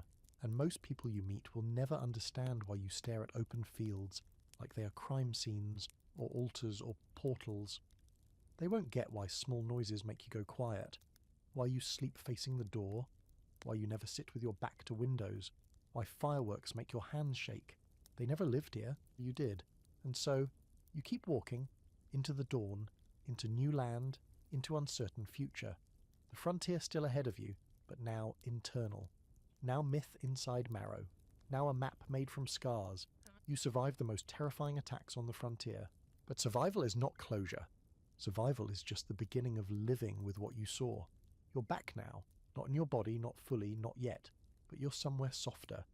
You made it through the fire, through the snow, through the blood-choked rivers and the teeth in the trees and the kind of silence that holds a knife behind its back. You crawled out of ambushes, limped away from burned forts, stared down ghosts and men with the same dead eyes. You've buried more names than you've spoken. You've eaten shoe leather and fear. You've had whole days where your heart didn't beat so much as it hid. But now it's quiet. Not the kind of quiet that means danger's coming. The real kind. The good kind. The kind where you get to put your rifle down, wash your hands, count your fingers, feel your own weight in the world without bracing for a blow. You're not in the woods anymore. You're not at the pass. You're not in the cave or beneath the fallen logs or pressed flat in a ditch waiting for dawn.